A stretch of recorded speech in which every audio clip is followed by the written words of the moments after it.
We got a lot to talk about today. Big show planned for you guys. And of course, because KG is on the desk, we got Korean Jesus in the audio booth. How you feeling today, man?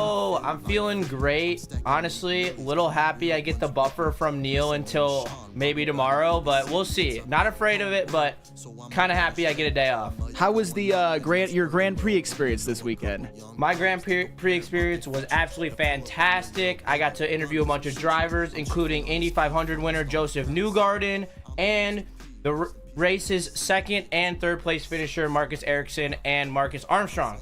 Hey, shout out. I was at the Grand Prix as well, so we didn't run into each other because we were kind of doing different things, but it was certainly a hell of an experience, and I'm glad you got to experience it as well. Korean Jesus, Spenmo Raxter is here. Hello. As always. Heavyweights in the building. Heavyweights in the building. And you know what? Speaking of heavyweights, not literally, but figuratively, Korean Jesus, Spenmo Rax, the Edmonton Oilers punched their ticket to the Stanley Cup. The first time getting there in the McDavid-Draisaitl era. Korean Jesus, what happened to your Stars? Well, I don't know. How do I want to address this? Got McJesused. That's what happened. When you go 0 for 14 on the power play through an entire series, and Edmonton has only let up 4 goals on the power play the entire Stanley Cup playoffs, you cannot win hockey games. And I will say, I get what I deserve. I bet against the best player in the world. It's like betting against MJ. And he overcame the depth factor. I thought that the Stars were deeper. I still think that, but he is good enough to overcome that depth and that goaltending. Oh, most certainly. Hey, that goaltending was pretty damn good. At least this series. Give the credit where it's due. The block shots is really what made the difference for Edmonton. Edmonton blocked so many shots. That's fair. No, that's 100% fair as well. But at least for this series and in particular games 5 and 6, Stuart Skinner showed up. He was a liability last year, and at some points this year, I think we all kind of thought that he would be one of the factors that could cost Edmonton to go to the Stanley Cup and then potentially win it. But he balled out this series. I think he was inspired by a certain female who flashed the crowd. Oh, yeah. Shout out Oilers Tits Lady. Hey, shout out. I'm not going to call her that. But you know what? That's what Spenmo Rex is there for, because I have a wife. Hey, them milk bags is plentiful. Yeah, I'll say that. Yeah, that's why they sell milk and bags in Canada. Yeah. They do sell milk bags in Canada. But Spenmo Rex, how happy are you for a guy like Connor McDavid getting to play in his first Stanley Cup final, even though he's been the best player in the world for multiple years? How big is that for him? Yeah, I'm extremely happy. It's big for him. It's big for hockey. Like, to finally get McJesus in the Stanley Cup finals. He's going up against a fucking monster unit in Florida, though, so I don't know if he does end up getting it done. But it would be huge. This would be probably the biggest Stanley Cup in recent history for the NHL, because you have Connor McDavid winning it. You have it returning to Canada for the first time in almost 30 years, or over 30 years, I think. So yeah. It would be huge for hockey. It would be huge for the NHL if the Oilers did pull it out, but I don't see them doing it. Florida's too good. I mean, we shall see. We shall certainly see. Sorry, go ahead. Shout out to the Saginaw Spirit. Yes. Saginaw Spirit winning the Memorial Cup. Shout out to them. You got it done. You love to see that. Michigan Hockey State. Hey, absolutely.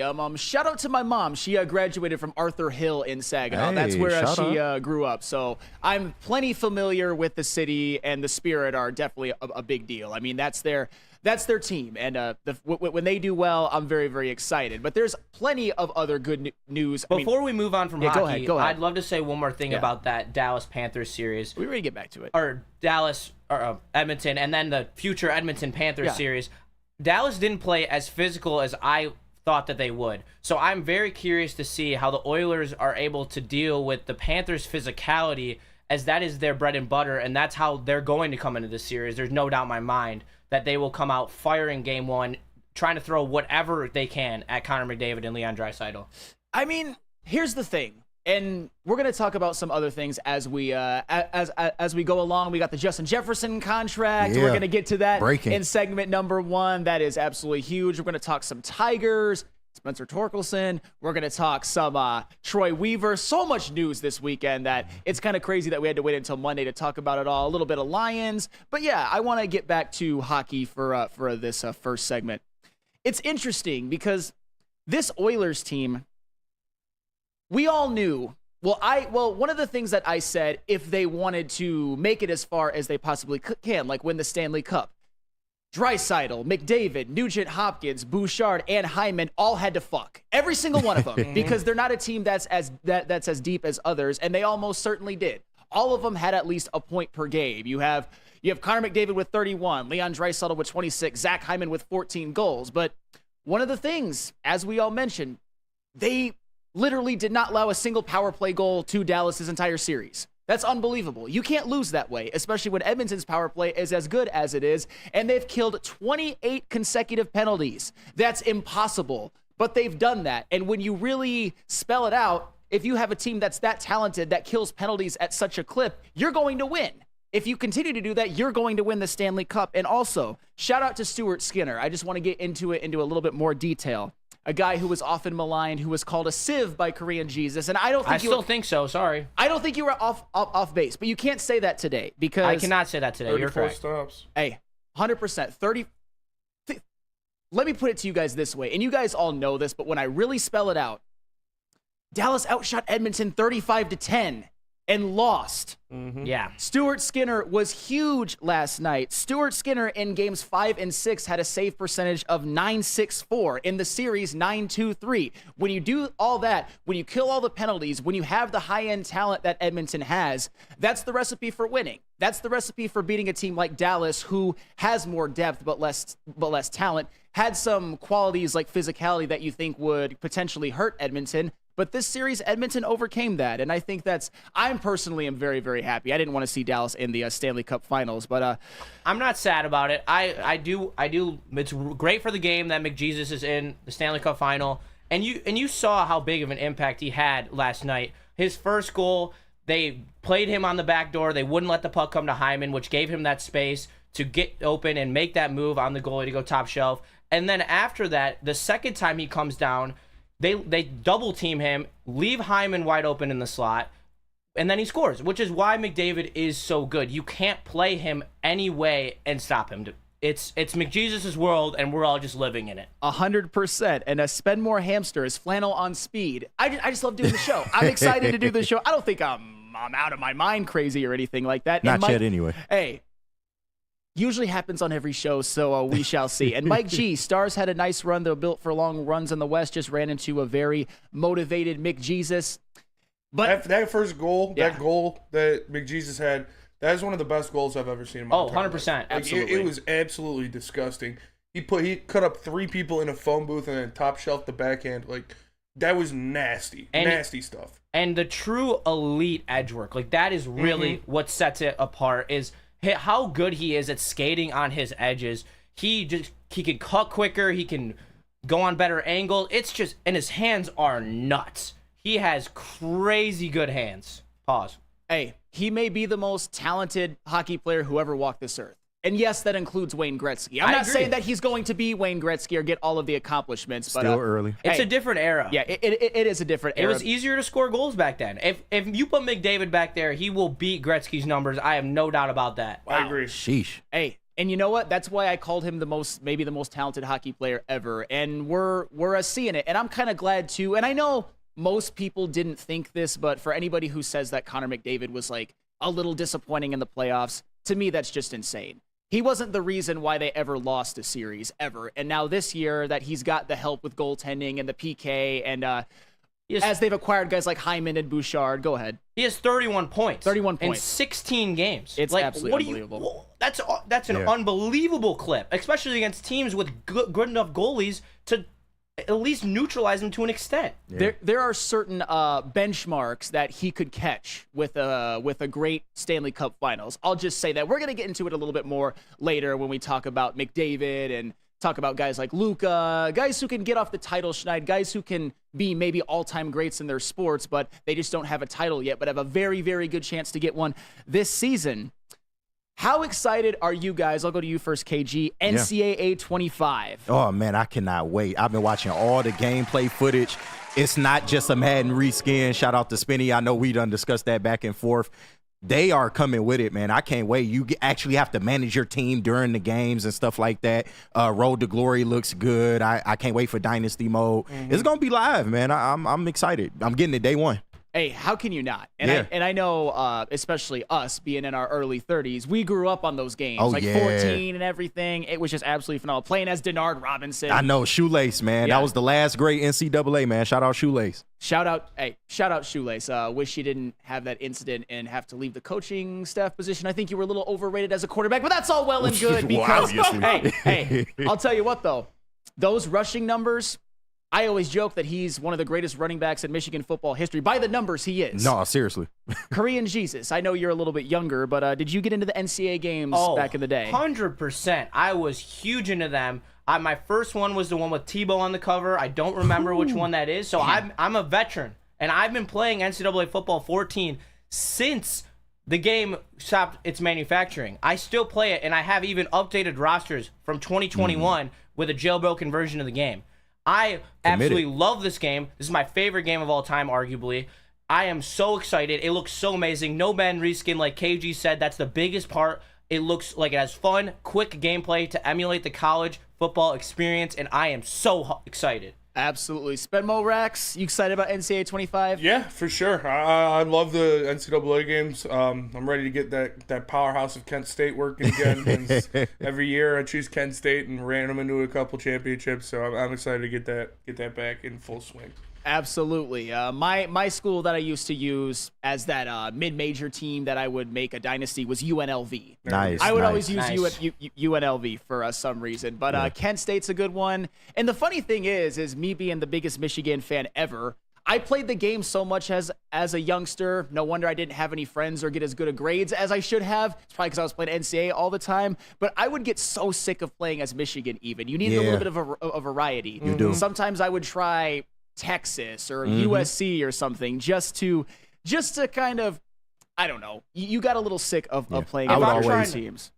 No, go ahead. If I'm trying to shake it up, I'm definitely going with the mid-major school. But in my career, I've probably gone to 15 mid-major schools, so I can't even name all of them. Coastal Carolina, though, is my most recent one, and that's a good one. I love their field. And Boise State, both very dialed. And I always put them, I don't know if you guys do this, but I always win my conference, and then I move conferences to a bigger conference and go play in the ACC as Coastal Carolina, or I'll go play in the Pac-12 as Boise State. No, and then just dominate. Absolutely. I also love making a player and then porting them over to Madden. Yeah, that was always a favorite thing of mine too, man. So I'm excited. Do you know it's $150 to get both Madden and NCAA in a package, man? They getting out of control with these game prices, bro. Yeah, and the funny thing is, obviously, I'm gonna play it, but I'm in a different stage in life than I was before, so I'm probably not gonna play it as much. Or else, because I just got too many responsibilities. Shout out James. I'm also a big two-lane rebuilder. Absolutely. James, Rack, for some reason, I always played with Hawaii and make them a powerhouse. That's another good one. That's a good one, too. That is a really good one, because Hawaii, I mean... one of the harder ones, for sure. One of the harder ones, but they've had some teams. Shout out Colt Brennan, R.I.P. Devon Best, remember him? Wide receiver? Yeah. Devon Best. He was the man at Hawaii. I think he played a couple of years he played for the Dolphins, I believe. But hey... if you're looking to pair your experience playing NCAA with something to mellow you out, KG, where can you go to get the product? Well, you can go to Dispo, of course, and as soon as I find the ad read, we'll get that popping. Dispo Dispensary today. Join up for the best deals too good to miss. Meet a team that curates an unbelievable experience and atmosphere. Try the freshest inventory from Michigan's largest variety of products. Come through our stores or order on Dispo Dash today. Dispo Dispensary, disposhops.com, your local cannabis Smoke plug. weed every day. Feel alive during Feldman Chevrolet's biggest New Year's sales event ever. Get the best prices on our huge selection of award-winning Chevrolets. Like this 2024 Equinox for $188 per month. Or this 2024 Silverado for $268 per month. It's the New Year's sales event going on now at Feldman Chevrolet, Michigan's #1 Chevy dealer. Enough Detroit Sports. Make sure you listen to Ermanni and Edwards with Maz next, 2 p.m. to 4 p.m. on the Woodward Sports Network. Stop searching for a vehicle and start finding one. Les Stanford Chevrolet Cadillac makes it easy. We harness the power of multiple dealerships and own the biggest selection of GM brands in the area to get you the car you need. With the Les Stanford Group, you'll have access to 4 different dealerships, providing you with more makes, more models, and more choices. We're connected to more than 1,000 vehicles, and with so many high-quality CPO vehicles available, you'll find new car quality at pre-owned prices. You can start and end your search at lesstanford.com today. Are you tired of wearing the same old Detroit sports merch? It's a new era in sports wearables, new designs, amazing apparel, and the ultimate swag. Check out Woodward Sports' latest gear at woodwardsports.com and click shop. Hoodies, tees, and the hats that are guaranteed to turn heads. Get the latest designs today at woodwardsports.com and click shop. Welcome back to Big D Energy Live on the Woodward Sports Network. I am Flannel Sam filling in for Neil Rule. We got KG to my left. We got Justin Bear crawling. Hey, nobody can see him, though. He is being absolutely stealth, going above and beyond. We got Korean Jesus in the audio booth and Spencer Raxter in the TD booth. Shout out. So as I was kind of doing my normal preparation for the show, driving here, taking all the notes, doing everything that I usually do to get ready for a show, I hear that Justin Jefferson, obviously the phenomenal future Hall of Fame wide receiver for the Minnesota Vikings, signed a pretty hefty extension. 4 years, $140 million with $110 million guaranteed. And I know there were some, I would say, worries. Justin Jefferson and the Vikings agreed to a 4-year, $140 million contract extension, making Jefferson the highest paid non-quarterback ever. I wanted to read that for those listening on audio only. And I know there was some wondering on whether he was going to hold out, whether he was going to want to be in a situation where there's going to be a rookie developing, in this case, J.J. McCarthy. But Justin Jefferson is there. He's here to stay in Minnesota. And KG, I want to get your thoughts on it because it's $35 million AAV, $110 million guaranteed. With all of that in consideration, what were your first thoughts? I mean, honestly, I thought it might have been a little more, considering that he turned down 33 already. Yep. He only got a couple more million on top of that, but the guaranteed money, of course, is the biggest thing. But it was bound to happen, man. It was bound to happen. But shout out to the Lions, man, getting that deal done and putting the pressure on everybody else. I brought it up on Wake Up Woodward. This has big implications for the NFC just alone. CeeDee Lamb still has yet to get his deal, and if he's seeing Justin Jefferson at 35, he's got to be asking for 37, I believe. But it's going to shake up. It's definitely going to be a big shake up going forward. But the Lions getting the deals done ahead of time like they were supposed to, and yeah, man, let them have it, man. Am I the only one? And I want to go to Spenmo Rax on this first. Am I the only one that thinks that's a pretty damn good deal for the Vikings? I understand that. And I've said before that I'm not sure if this is a roster that even with Justin Jefferson can win a Super Bowl because oftentimes those number one wide receivers aren't the difference. But I was kind of thinking more in terms of if you had to pay him 40 or above. But 35 million AAV, giving J.J. McCarthy in this offense a more advantageous position because if you got J.J., you got Jordan Addison, you've got Hawkinson, you've got Aaron Jones, you got a couple of good tackles. That actually sounds like a pretty insulated situation for a quarterback like J.J. McCarthy. So, Spenmo Rex, am I crazy to say that it's actually a pretty good deal, $35 million AAV? I think you're a little crazy to say that because I don't know if you can call the richest non-quarterback ever a good deal or like a steal. But, yeah, I was expecting more. I definitely thought it was going to be a little bit more than 35. So, it's not – that's the price of doing business. Like, that's what we knew was going to happen. And I agree with your point of it's probably one of the best insulated positions in the NFL for a rookie quarterback to walk into because you got the best wide receiver in the league, you got top 5 tight end, and you got a great secondary guy in Addison. So it's a good spot. Well, that's the thing. Say what you want about Justin Jefferson, and I know some Lions fans, and I don't blame you for this, kind of look at him as more of the diva type as opposed to when you compare him with Amon-Ra St. Brown, who's kind of more hard hat lunch pail. But when you look at a guy who's going to be the highest paid non-quarterback ever, it's going to have to be a guy who's had a start to his career like Justin Jefferson. Literally, by the numbers, the greatest start to a career any wide receiver has ever had. By a wide margin, by the way, and that is despite missing, I believe, 7 games last year. Even with all of that, Justin Jefferson on a per game basis, man, he just puts up numbers every single game. He's one of the most talented wide receivers I've ever seen. When I talk about receivers I've seen, I put him in the same category in terms of talent, in terms of my own two eyes, as even guys like Calvin and Randy Moss. I was a little bit too young to see prime Jerry Rice, but that's how good Justin Jefferson is. Yeah. And I want to ask a follow-up question. How do you feel about the Vikings now? Do you see them as more of a threat with Justin Jefferson? I mean, I see him as the same. Justin Jefferson, I figured he was going to be here regardless, because if they were going to trade him, they probably would have did it around draft night. So, I mean, it's pretty much the same. They're still the last place team in the division to me, even with Justin Jefferson sold up. What about you? You know what? Dad with Tourette's, I think, sums it up perfectly. JJ has been given everything he can ask for a year one starter.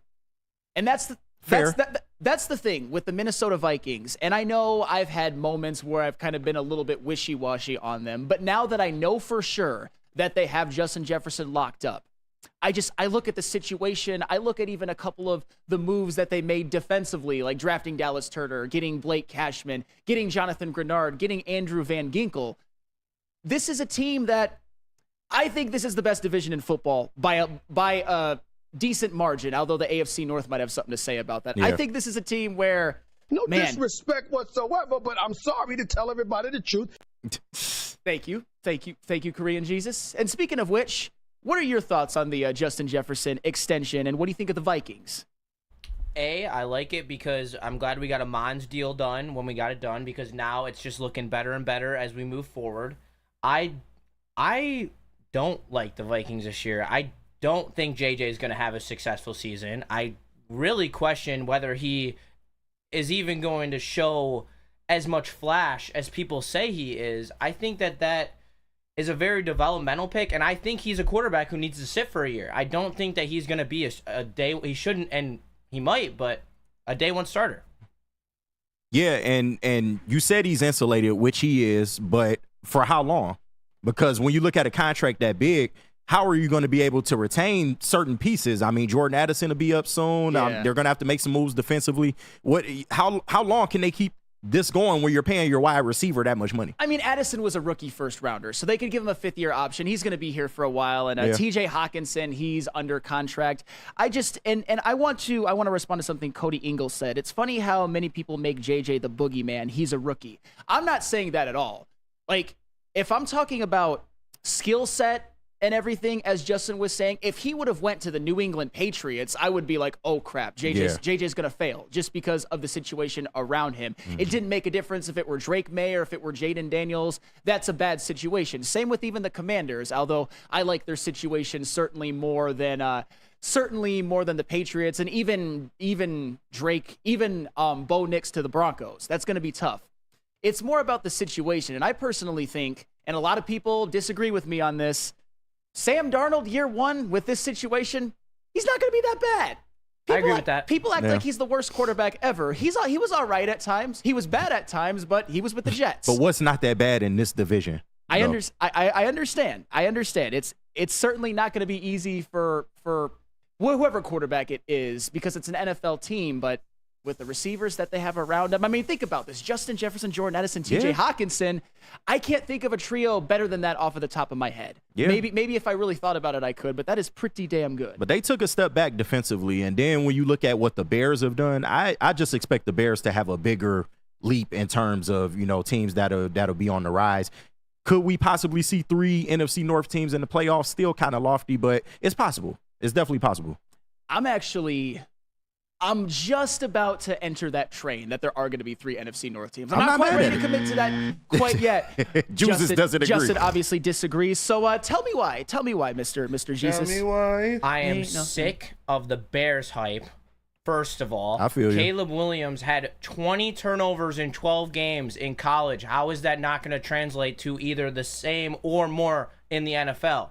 Second, the Vikings are not even going to be remotely in the race. I think that's a 7-9 football team waiting to happen, especially if they starting the season with either Sam Darnold or JJ. Either one, it doesn't even matter. Yeah. And I also think there are a bunch of solid teams in the NFC that when it comes down to that last playoff spot, there's teams I'd much rather see be there. I mean, you could certainly argue that Tampa Bay or the Falcons or even the Saints this year could be a threat to win the wild card, or the Rams, I don't know about the Seahawks, teams like that. So I'd probably take the Seahawks over the Bears and the Vikings. I mean, we shall see. And the Vikings and the Bears, they could fall on their face. But the bottom line is, at least to me, every single team in the NFC North made moves this year to make their team better. Yeah. And with Justin Jefferson, you can say what you want. You can say that you need more than just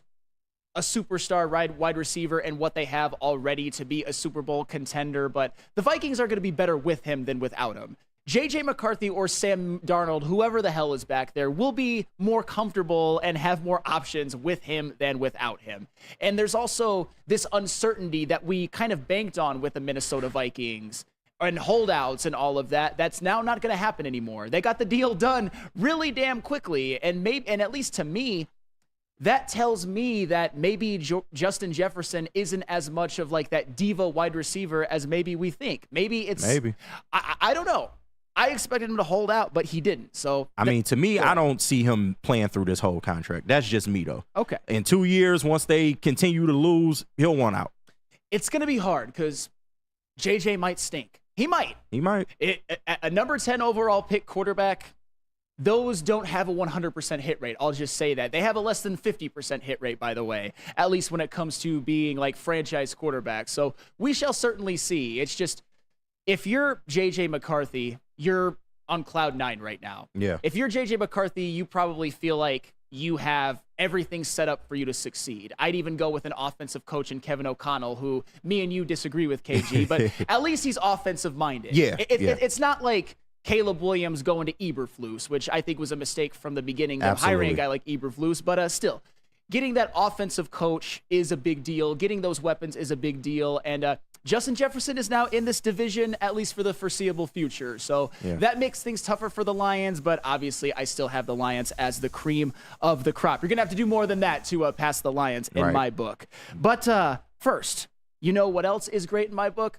Wake Up Woodward. That is for damn sure. Woodward Sports has a new morning show. Start your day with Wake Up Woodward Monday through Friday from 8 to 10 a.m. live on Woodward Sports. Join Kool-Aid, Flannel Sam, Broder, JB, and KG, just like he's here today, every morning as they cover all of Detroit sports.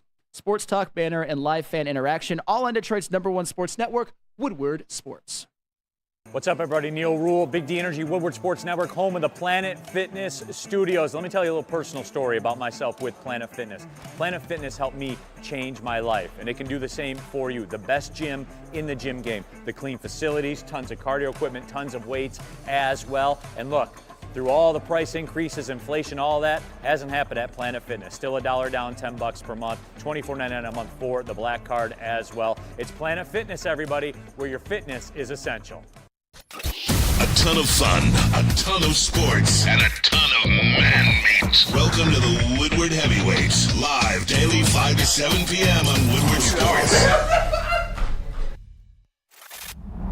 Love Woodward Sports? Love wearing clothes? Then you should be wearing Woodward Sports clothes. Check out our full line of merch at woodwardsports.com. Just click on shop. We have all your favorite designs, like Dan Campbell kneecaps, Woodward golf, and of course, our own logoed out merchandise. Men, women, infants, kids all love Woodward Sports. Impress your friends. Impress your boss. Impress your dog. Buy Woodward Sports merch today. Premier Pet Supply is the best pet supply store in Michigan. Make sure you tap in because they've got everything you need. They've got over 30 years of experience. They are family and locally owned. They've got 60 plus brands of food with nutrition experts to help you. Same day, local curbside home delivery. Premier Pet Supply. Check it out.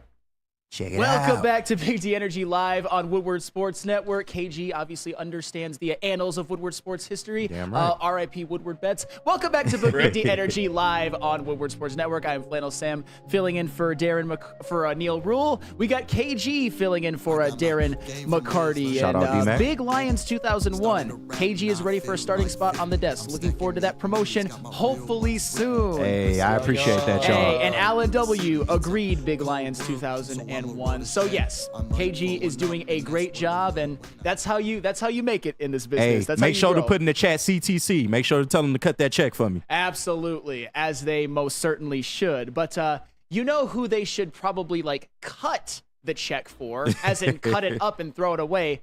Spencer Torkelson. Oh. Hey, see what I just did there? Yeah. Because Spencer Torkelson, after having Spencer Torkelson's being optioned to AAA Toledo per Evan Petzold. Woodward Sports tweeted that out. And Spencer Torkelson, after showing a lot of promise in year 2, about, I don't know, almost for half a season. Yeah. But then coming into this year, through about almost 60 games, Spencer Torkelson has been so unplayably awful that he was optioned to AAA. And honestly, if I'm Spencer Torkelson, I probably thought I'm never going to see another pitch in AAA again unless it's for a rehab assignment. Yeah. But yet, here he is. KG, was it the right move to send Spencer Torkelson down? You know it was. And I've been calling for this for the whole month of May because let's just be real, his month of May was absolutely atrocious. We got to just keep it real, man. But this will absolutely, I feel like, at least help him out of his slump. You want to see him go down there, maybe get the Parker Meadows treatment, go down there, perform a little bit, get your confidence back, see the fastball and hit the fastball because that seems to be his biggest issue is squaring up that fastball. And I expect to see him back by All-Star break. But like Broder said on Wake Up Woodward, if you don't see him back by All-Star break, then maybe you need to start sounding the alarm. Yeah, and QT, Torque needed the trip to Toledo. Hopefully he's back in Detroit in a month or two. Hopefully. I don't know if I would count on it, but you know what? We shall see. We'll see. Hey, AAA pitching is certainly different than Major League Baseball pitching. Korean Jesus, was it the right move sending Torque down? You might. Wrong button, no doubt. It was only a matter of time. Yeah. You can't keep doing this to him. It should have been done like a month ago. I To tried be to tell you. completely honest, I think we've been talking about it for that long. Because now he didn't just go 0 for 36 in like his last. It was besides for that one game against the Blue Jays where they won 14-11. That there was that one outlier game, and then the rest of it was 0 for 36. Yeah. So that should have been cut off before the Blue Jays game. They should have found that out. That's why this is not a great organization, and it really is so sad because great organizations protect their young players, and we do not. We beat them to the wolves. We bring him down, we tear him down, and now we're sending him down, and hopefully he can get better. Well, in the Tigers' defense, I would say when he hit those cluster of home runs, I guess they thought that maybe he was going to start to turn it around, but instead he regressed. So I'll give him the benefit of the doubt in that scenario. But that is what is so hard about all of this, because if Spencer Torkelson were not at first base and they just had some replacement level, this team might be 4 or 5 games over 500. Yeah. However, nobody really foresaw this. And with your promising third-year player who's coming off of a 31 home run, 94 RBI season, you kind of had to try to let him figure it out and hit his way out of it. It's just at this point, Torkelson is costing you wins. Torkelson is unplayable out there. He has the worst wins above replacement on the team. He's probably underperformed more than any player on this team because Javier Baez, who I have more words to say about later, he just goes from being the worst player in MLB to one of the worst seasons any MLB player has ever had. yeah, but we expect that out of Javi, though. We expected it, but maybe not this bad. But my point is, with Spencer Torkelson, we expected at the very least to have an OPS that started with a 7 and not a 5, an on-base percentage that started with 320-something and not 260-something. So yeah, it certainly had to be done. I know Spenmo Rax, you got to talk about it. Well, you actually didn't because it just happened. You got to talk about Troy Weaver on the Woodward heavyweight. So this is your first time really talking about Torque being sent down. Was it the right move? Yeah, it was definitely the right move. You can't have a black hole like that in your lineup, and you can't really send Javi down because of the veteran thing, and he has to accept the assignment and stuff like that. But yeah, you had to. He needs to get down there and get his head right. You had no choice because right now Torque is a 266 on base percentage, a 597 OPS, and a negative 1.1 wins above replacement.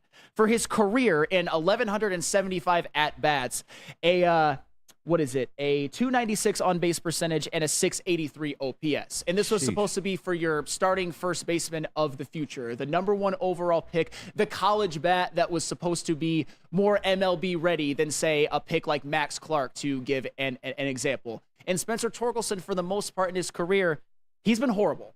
He just has. And this year, he's been unplayably bad. And I think another point that I want to raise when it comes to this is the danger sometimes of having what we would call a developmental season, which is what you called it, which I don't necessarily blame you for that, because I was one of those people before the season started. I thought getting Mark Canha and Gio Urshela was enough. I really did. Yeah, me too. Because I thought guys like Spencer Torkelson would be better. I didn't expect Parker Meadows to hit 0.96. I didn't even Colt Keith. Colt Keith has a 283 on base percentage. And if you want to say, oh, he's just a rookie, this is his first major league action, what do you got to say about Winfield Perez? Yeah. I'm just saying, you don't have to be bad from the beginning on. I mean, it's obviously hard. I mean, you even see it with a guy like Wyatt Langford. He's a little different. He never even played in the minors, but there's still some question about that. And Jake Rogers, another one, just a black hole at catcher, a guy who had a OPS over 700 last year, but this year it's in the 600s, and last year he was second on the team in home runs. This year he has 2. Yeah. And of course, Javi Baez, 479 OPS. The fact that he's still playing games in Major League Baseball, playing for the Tigers, is a disgrace. I mean, can we just keep him for extra inning purposes? Because in extra innings, he seems to be the man, though. That's all I'm saying. I don't care. I don't care that he's gotten a couple hits with runners in scoring position. His OPS starts with a 4. Yeah. With a 4. It's bad. That's impossible. We talked about him as the worst everyday player in baseball last year, and his OPS started with a 5. A 4 is absolutely impossible. It's just, I don't know. I think it's a good move. I think it shows that they're somewhat serious, because you can't have Spencer Torkelson out there every day. They realized a little while ago that you can't have Parker Meadows out there every day, but it's not over. It's certainly not over. And my question to you would be, when do you sound the alarms that Torque may be a bust? Because when we were talking about it on Wake Up Woodward, to me, you have to give him to the end of the year, see what he does down in AAA. I expect him to get called back up. Of course, if he doesn't get called back up, that's another problem within itself. But once he does get called back up and you measure what he does at the MLB level for the rest of the year, then you can make a determination as to what the direction is with Torque. What would you say to that? I think he's on bust alert now. He had a 30 home run season and then played so bad the year after that he got sent to AAA. Yep. That's something I don't think people understand, just how insane that is. Second send down, by the way. Just how unlikely that we all thought that it could be. I mean, for the season, I think up until yesterday when Torque had the day off, he had the most at-bats on the team. Now it's Riley Green. Yeah. It's just, it's so unfortunate. And Jacob Small, remember Flannel, no Jake Rogers slander. He's all that's left from the Verlander trade. Well, that's pretty sad. Hey, and I'll say this. I thought he was going to be pretty good this year, but now I'm at the point where I'm ready to ship him out of town and get whoever is who's in a Toledo to back up Carson Kelly. Yeah, I'd rather see Carson Kelly, and that's not saying much. Carson Kelly is better. But getting Torque out of there, like sometimes in order to get the manager to stop playing somebody, and I'm not blaming Hinch for this, you just got to get him off the team. You had to get Parker Meadows out. You got to get Spencer Torkelson out. And now you got to DFA Javi Baez. I know it's not going to happen because the Tigers aren't a serious organization, but I still believe, and I keep saying this, I keep pounding this drum, and we're going to get to a guy that they brought up to replace him very, very soon. I still think that this is a team, given who you brought up, which we'll get to in the next segment, that can have a lineup that isn't terrible. Yeah. And Spencer Torkelson being out is going to help. A guy like Matt Vierling having an 800 OPS. Guys like Mark Canha and Riley Green having on-base percentages of above 350. Yeah. Those are 3 players that are a pretty good start to a lineup. Winfield Perez, even Gio Urshela is getting hot. Kerry Carpenter, unfortunately, his back injury. That might do us all in no matter what. But Torkelson getting sent down, it shows that they're at least somewhat serious about competing this year. Yeah, and there's opportunities now for Justin Henry Malloy to make an impact on this team. I really like how patient he is at the plate. He performed well in spring, so we'll see, man. But I'm looking for big things from him. Absolutely, and we're going to get to Justin Henry Malloy when we come back from a break, because I got a lot to say about him, and I might expand a little bit more on the Tigers, who have been up all season long. But first, KG, where can you go to get a haircut? You can go to Lady Jane's, of course, and always a shout out to the beautiful Lady Jane's girls over there working hard. But awesome is when a guy can be a guy and get an amazing haircut. That's Lady Jane's Haircuts for Men. Stop in, sit back, and relax, and let one of the Lady Jane's girls make you look and feel great. Walk in anytime, 7 days a week. Lady Jane's, it's wicked awesome. Braylon Edwards here, Premier Pet Supply. Man, just looking around, who's got it better than pets?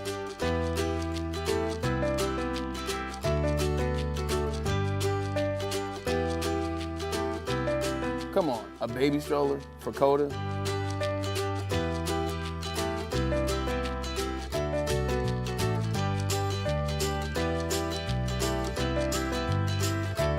A chef for Lola, really? You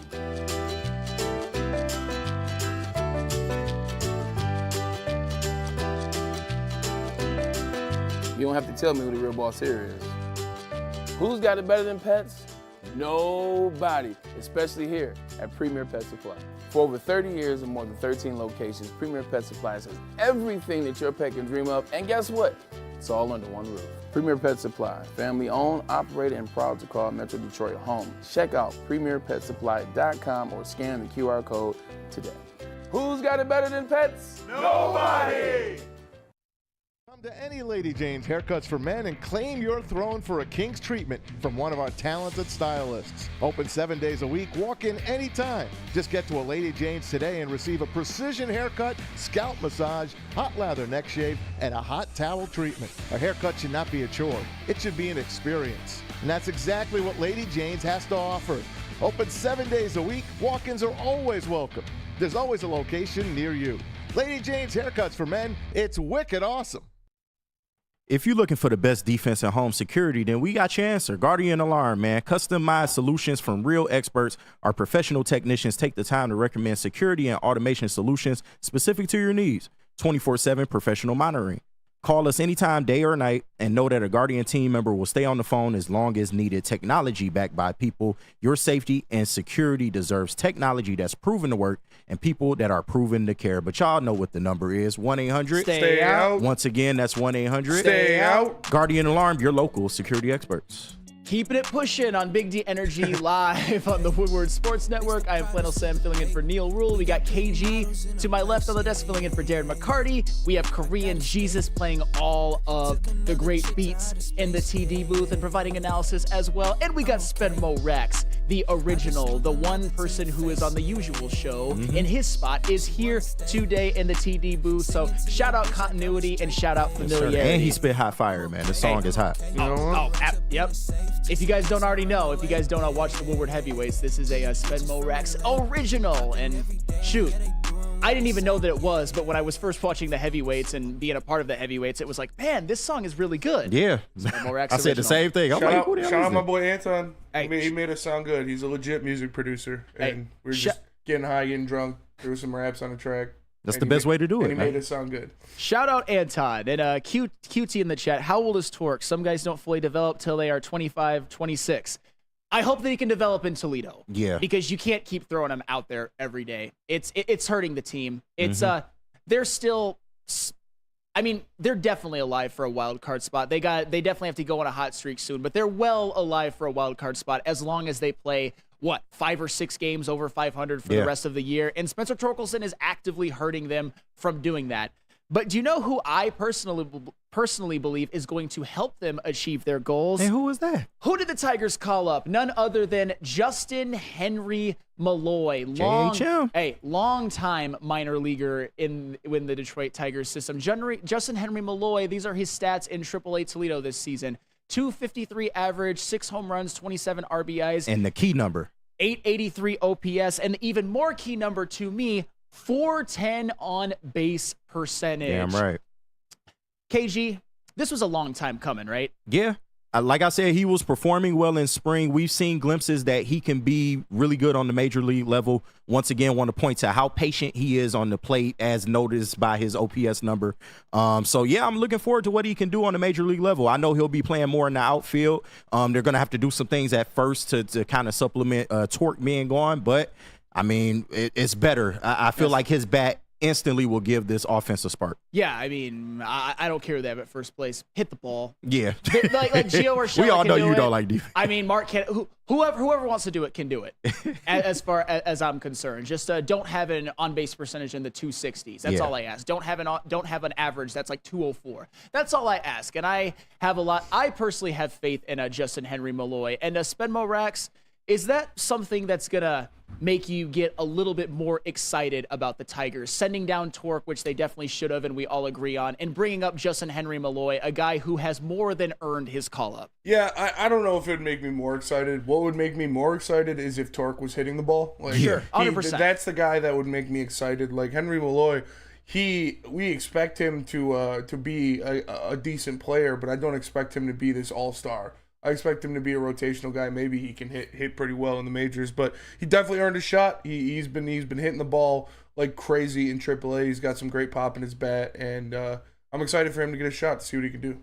I am ecstatic about Justin Henry Malloy. And a lot of people, he does have an on-base percentage for his career in the minors at .410, which a lot of people might say, but it's the minors. It's not as hard, which I will give you that. However, Justin Henry Malloy for his minor league career, a .410 on-base percentage with a .278 batting average. That's when your on-base percentage is 132 points higher than your batting average, you've got a special eye at the plate, if you ask me. And if you want to compare it, Riley Green had a .374 on-base percentage in the minors. Spencer Torkelson, .375. Colt Keith, .382. Parker Meadows, .325. Wensiel Perez, .342. The reason that I bring that up is that Justin Henry Malloy has a minor league on-base percentage that's higher than all of them by a pretty significant margin, and they all had shots in Major League Baseball. Yeah. And some of them, in the case of Riley Green in particular, and Wensiel Perez and Spencer Torkelson last year, had some amounts of success in Major League Baseball. I personally love the idea of putting Justin Henry Malloy in the same lineup as Riley Green and Mark Canha. You know what you're going to see? You're going to see bases on balls. Just bases on balls. Walks. It's going to be like a turnstile, and I cannot wait to see it. But this is the style of baseball that you wanted to play. You wanted to play that money ball style, so you need players that have good discipline, that know how to take a pitch, even if sometimes he gets struck out looking. I would much rather him get struck out, and get a good pitch to hit than to, just be swinging at whatever. But this is a good move. And then the Tigers have had success with the call-ups so far this year. Wensiel Perez, you pointed to it. Even Buddy Kennedy, to a certain extent, he came in and contributed a little bit. I know it wasn't great. I hear you in your voice. It's okay. I know he wasn't great, but they've had success in this department. So I look forward to what he can provide, man. And like I said, anything is better than what Torque is doing at this point. Absolutely. Hey, Korean Jesus, Justin Henry Malloy, you excited about that? What are your expectations? I don't have very many expectations. I just hope he's a little bit of a spark in this lineup. Until big league pitchers figure out how to pitch him to his weaknesses, he will be a spark, and I just hope that he can propel this team into winning some more games and we stay in the wild card race. That's all I care about at this point. Right. I just want to stay in the wild card race and be in it to the end. I like the idea, and they're not done. The fact that Javi Baez is still in this lineup is, to me, an absolute disgrace. So you got to get used to it, man. Obviously, they paid him and everything, but like I've always said, if this was a real organization, they would find a way to get rid of him, but they are not right now. Yeah. We cannot call them a real organization right now. That's Little Chris. Hey, shout out Little Chris. Shout out Little Chris. Actually, don't shout out Little Chris because he's a shitty owner. But but the fact that I win, you lose. What I've always said is, you need to fill this lineup with guys who can get on base. And for a good portion of this season, I mean, think about this. Spencer Torkelson, Colt Keith, Jake Rogers, and Javi Baez. Those are 4 of your top 9 guys in terms of at-bats. Those are all guys with on-base percentages in the 2s. Some of them the low 2s, like Javi Baez, for example. That's not going to get it done.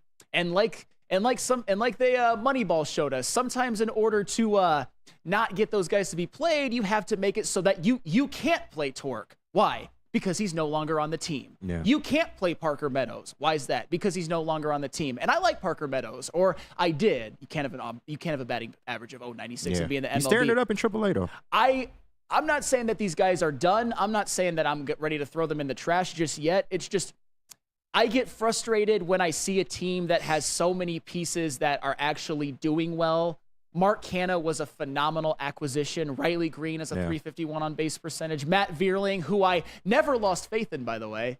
I'm just kidding. I did. But, hey. It's right. OPS, you definitely said ship him off. OPS of 823. Kerry Carpenter, although he's not going to be in the lineup for a while. When he played to help get him to the spot where they're at now, OPS of 914. And then when you look at even Tarek Skubal, Reese Olson, and Jack Flaherty all having really good years. Yeah. I mean, in the case of Tarek Skubal, the Cy Young type season, and Reese Olson, although last outing wasn't so great, he was having a Cy Young type season. It disappoints me that this team isn't better. But I think bringing up Justin Henry Malloy and sending down Spencer Torkelson, I believe, even though it's a guy who's never played an MLB, he's never had an MLB at bat, I think they're going to be instantly better because that's how bad Spencer Torkelson was. He was an automatic out. He was a black hole. Well, that's all you can hope for. The Tigers are still in a position to where they can hang on to that wild card spot. The Central may be a little lofty at this point unless we get a collapse from the Guardians, but they still have a lot of potential. And like you said, it's just sad when you do see some pieces that can absolutely help this team and they're just not getting what they need offensively, man, and it's bringing them down. So I hope for Torque. He should do well at the AAA level, and I look forward to seeing him back up pretty soon. Well, and we'll see about that. Let's hope that he is not shown to be a guy that just can't hit. But Jacob Small, this is actually something, I defend this guy with my life. 35-year-old Mark Canha being your best hitter shows how bad the young core has been this season. As far as hitting is concerned, Mark Canha is really good. I know a lot of you guys. He's a pro. I know a lot of you guys hear the name Mark Canha and you think mid, and I don't necessarily blame you for that. He's the type of diamond in the rough guy that you really have to look into the numbers. You really have to look into the impact just to see how good Mark Canha is and has been and is now for this Tigers team. It ain't hard to see, though, if you watch. He has a 358 on base percentage. That's the best on the team. Yeah, a lot of times he looks like a man amongst boys out there, seriously.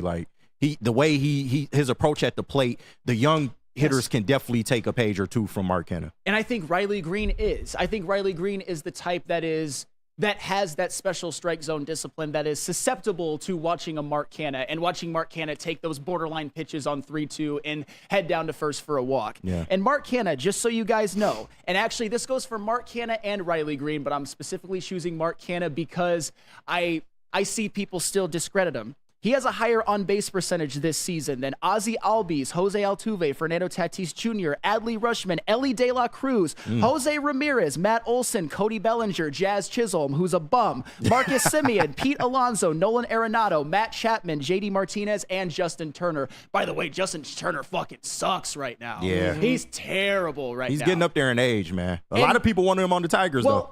And don't get me wrong. The people who... I used to get kind of mad at the people who just victory lap Matt Chapman every single day. Yeah. But he would have been. But here's the thing.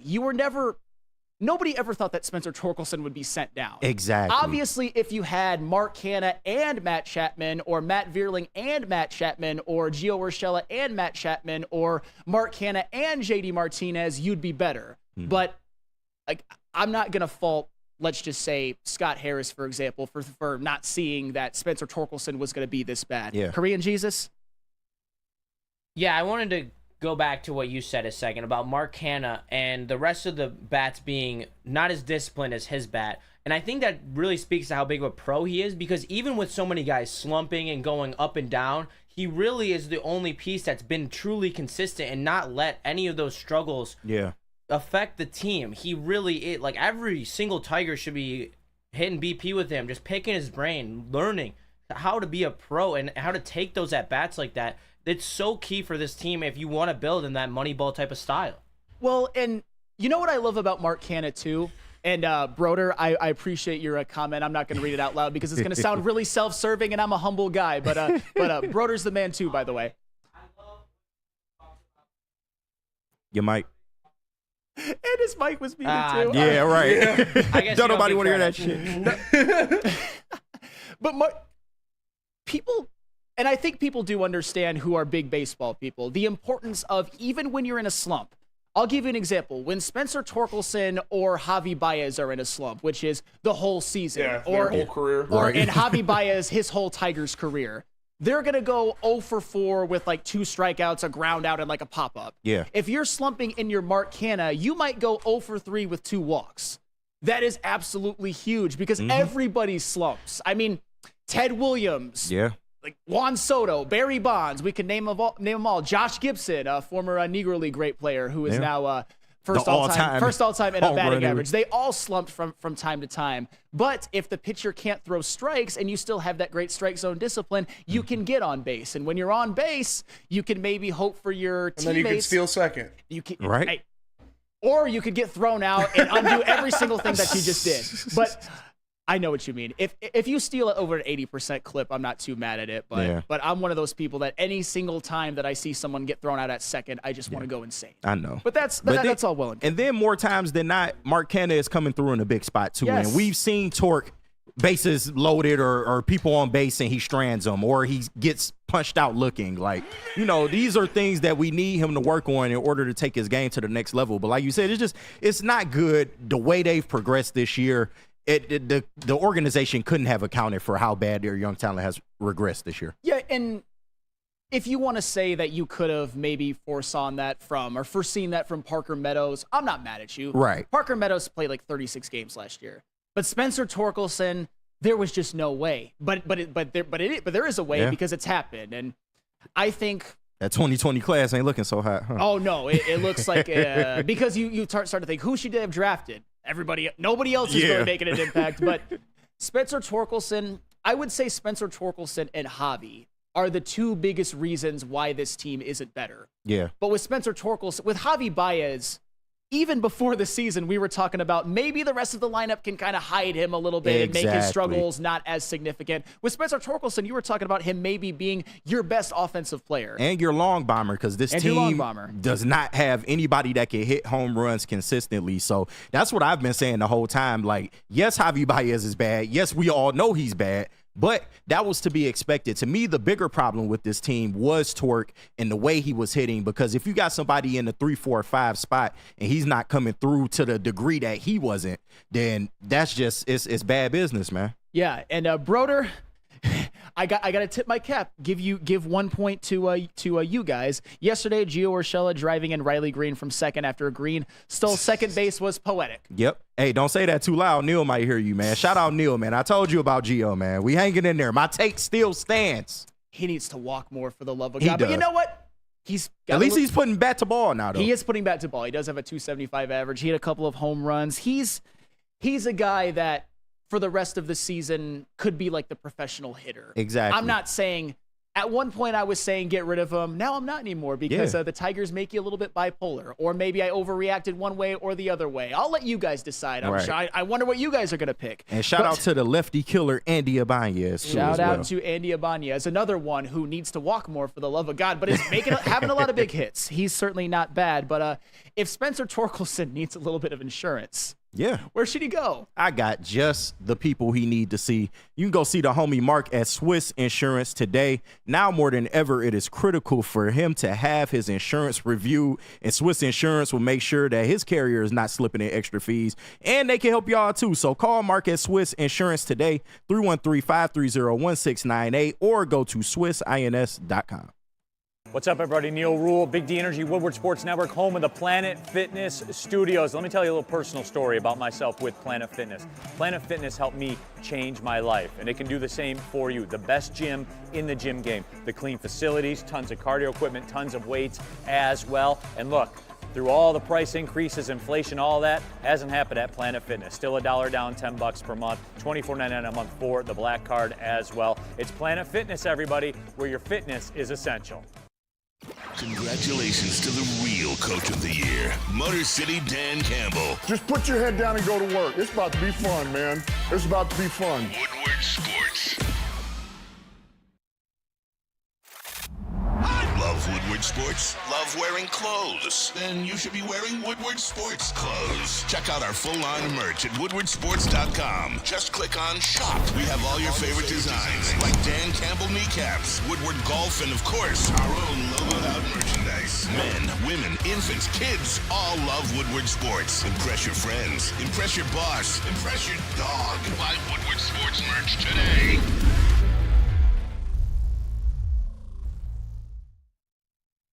Planet Fitness is home of the judgment-free zone where anyone, and we mean anyone, can feel comfortable and work on their fitness goals. At Planet Fitness, you'll experience a squeaky clean gym that has tons of equipment, a full-body workout in just 30 minutes, and all memberships include fitness training. You get all of this for only $10 a month, no commitment. No matter where you are, there's a Planet Fitness close by. There are more than 50 in Metro Detroit and thousands more throughout the world. It's Planet Fitness, where your fitness is essential. Welcome back to Big D Energy Live on Woodward Sports Network, cruising on into hour 2 of today's show. Man, time flies when you're having fun, and time flies when you have a lot to talk about. And I think Shad actually put something in the chat. Shad did something pretty good for once. That is a nice segue into our next topic. And you guys don't have to answer the question. It's just something you can kind of think to yourselves. Who would you rather have worked out, Killian or Torque? Well, Killian's, his story's finished, and Torque, hopefully he can get back better. But that leads us into Troy Weaver being fired as the general manager of the Detroit Pistons pretty much shortly after Trajan Langdon officially gets named president of basketball operations. KG, was that the right move? Come on now. I mean, do we even? Of course it was. And like I said, Troy Weaver, we all know that he was handcuffed to a certain degree. Sure. So, like I said, if anything, for his sake, I'm glad he's out of this situation. Maybe he can revitalize his career and get this big tarnish, stop off of his record. But it had to happen, man. Even though he was handcuffed, he was made to be the scapegoat. And he did make some good moves with this team. I won't discount all of his moves, but the majority were just not good. They didn't fit well, and we got 14 wins this last season to show for it. So it was bound to happen. But this does give me an ounce of confidence that the new PBO, Trajan Langdon, he's not playing any games. Like I said, the timing of it all kind of says to me maybe Trajan was kind of giving the Pistons a nudge, like, you need to get him out the door before we make this official. I want to bring in my own people. I don't know how true it is or not. I'm just speculating, but it needed to happen. I'm glad it's happened, and looking forward to the future, man. In a big way. Absolutely. Spenmo Rex, I heard your guys' reaction on the heavyweights on a Friday, and you mentioned that it was a good first step. Would you care to elaborate for the Big D Energy audience who didn't get a chance to hear your take on Friday? Yeah, I mean, if you guys have been listening to me or paying attention to what I've been saying over this whole thing, my first step for the Pistons would have been to fire everybody. Yeah. Anybody who had a hand in building this roster, anybody who had a hand in putting this team together.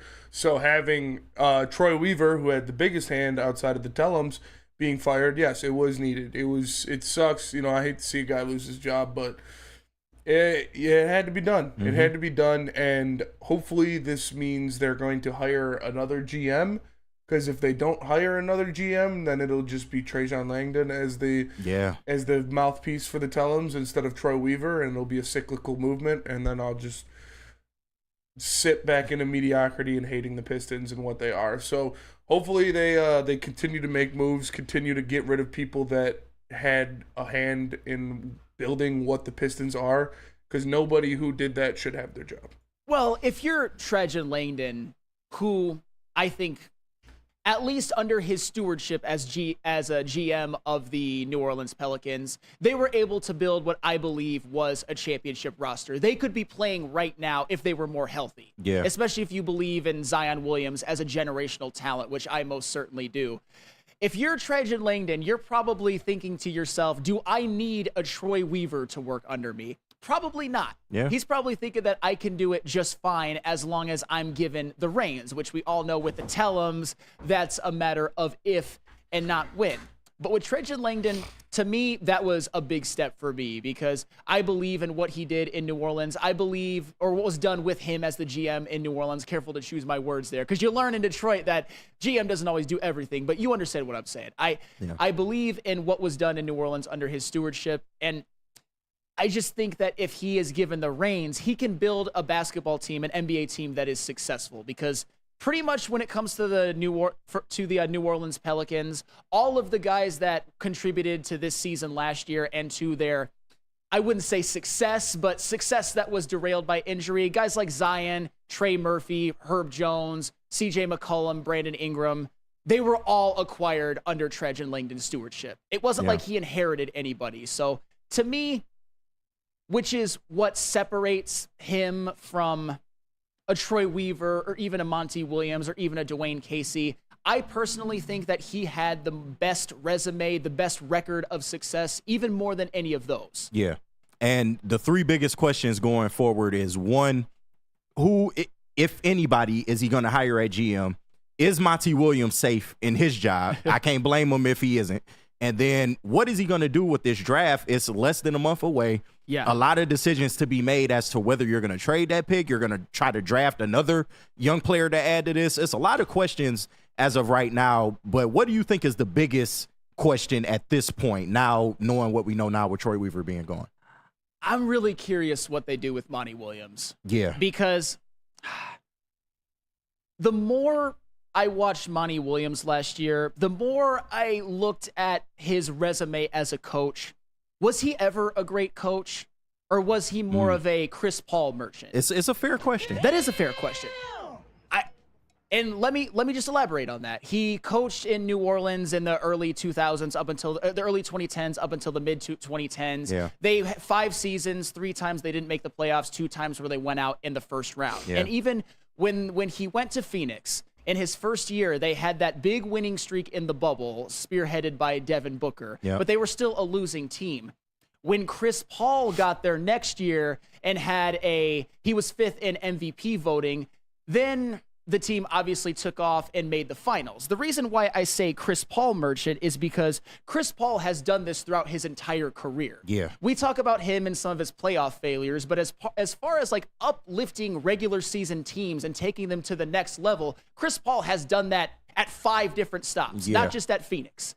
He did it in New Orleans, he did it in Houston, he did it in Oklahoma City, and he did it with the Clippers. Obviously, his first year, they went from a lot of losing, kind of an exciting young Lob City team, to a playoff team.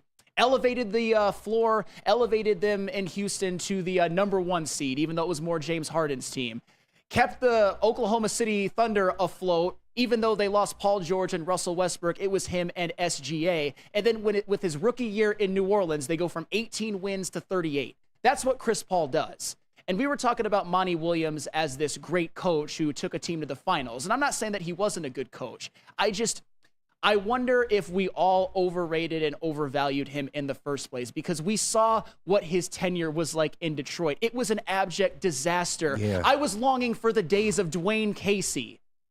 Those should not be used in a sentence. I'm sorry. They should not be used in a sentence. No, seriously, some of the lineups that he did, the thing with Jaden Ivey, the weird relationship there, it was a lot of stuff with Monty year 1. And I tried to give him the benefit of the doubt.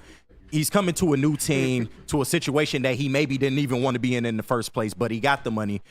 He has a young core of players, and he doesn't necessarily have a track record of developing young talent. He did have that Hornets team. They were a solid team back then, but like you said, they never really accomplished anything. So there are a lot of questions in regards to Monty. And when you look at the kind of money that he makes, would Tom Gores just stomach that and eat that money? And if Trajan Langdon wants a new coach, would he allow that to happen?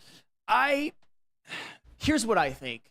And I could be way off. I've been wrong many, many times. I'll be wrong many, many more times.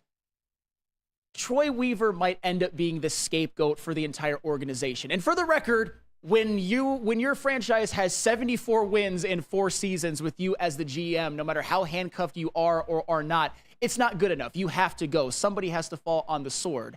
And maybe like a Tom Gores is looking at, give him Trajan Langdon. Have Trajan Langdon cook up more of the ingredients. And maybe Monty Williams can cook with those, but we all have questions about Monty Williams with young players. Yeah. And what do the Pistons have a lot of right now? A lot of draft picks who individually have shown some promise, but when you put them together, when you put together a weird combination of veterans who come and go and are hurt and are awkward and fits, not playing, or are James Wiseman, it's been an abject disaster. They're one of the most embarrassing franchises in American team sports right now. Yeah. And it's just a shame what has been done to this team. But Korean Jesus was getting rid of Troy Weaver the right move. 100%. Yeah. I'm with Spenny. It's clear house, and it's got to be happening now. We got to be figuring out every dysfunctional piece of this organization, and it needs to be pushed out into the cold. No job, no love, just see you later.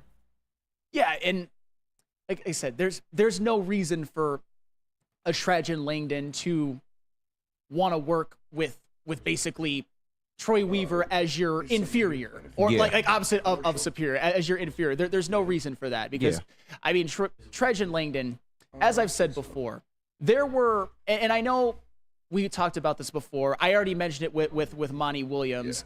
Every other hire that has been made recently, I'll go to Troy Weaver and I'll go to Dwayne Casey. You looked at them as on paper good hires. Absolutely. However, I think all of us in this room would say that at Oklahoma City, that Sam Presti is El Capitano. Yeah. Troy Weaver can only do so much. Even though Oklahoma City was a well-run organization, it was Sam Presti's organization. It was. And even Dwayne Casey.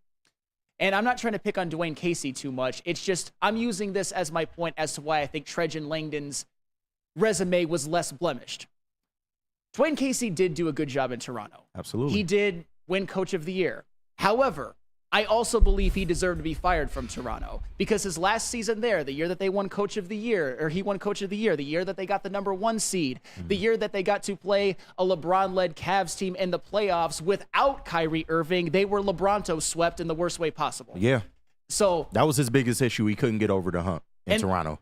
And that's kind of my point. That's why I may have more faith in Trajan Langdon than some, whether the Tellums are there or not. That may look foolish. Spencer Rexter may be mad at me and disagree with me, but I believe in Trajan Langdon. But when the Tellums are involved, you just never know. I feel you. And with the Tellum thing, I've said it before, it is kind of hard to avoid the Tellum connection because he was such a super agent to a lot of players in this league. Do I like it? No.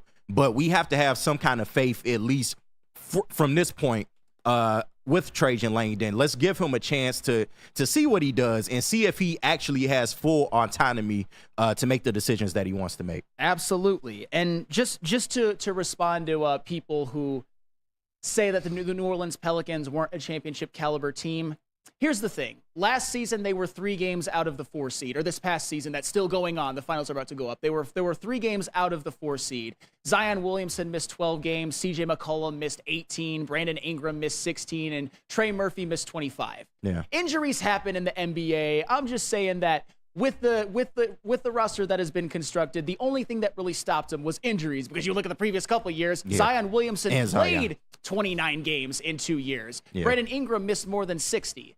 You can't really account for that. Right. Maybe you can try to foresee that a little bit better, but a fully healthy Pelicans team that was assembled under Trajan Langdon's tenure was one of the better rosters in the NBA, in my opinion. And I think it would have played that way out if they would have been a little bit more healthy. Coming up next, something that unites all of us, the Detroit Lions. We got some sound, we got some video, and we are going to get to that on the other side of the break. This is Big D Energy live, Woodward Sports Network. Stop searching for a vehicle and start finding one. Les Stanford Chevrolet Cadillac makes it easy. We harness the power of multiple dealerships and own the biggest selection of GM brands in the area to get you the car you need. With the Les Stanford Group, you'll have access to 4 different dealerships, providing you with more makes, more models, and more choices. We're connected to more than 1,000 vehicles. And with so many high-quality CPO vehicles available, you'll find new car quality at pre-owned prices. You can start and end your search at lesstanford.com today. Braylon Edwards here, Premier Pet Supply. Man, just looking around, who's got it better than pets?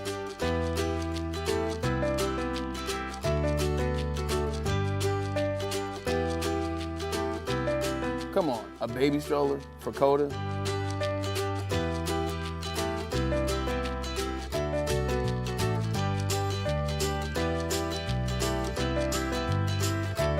A chef for Lola, really?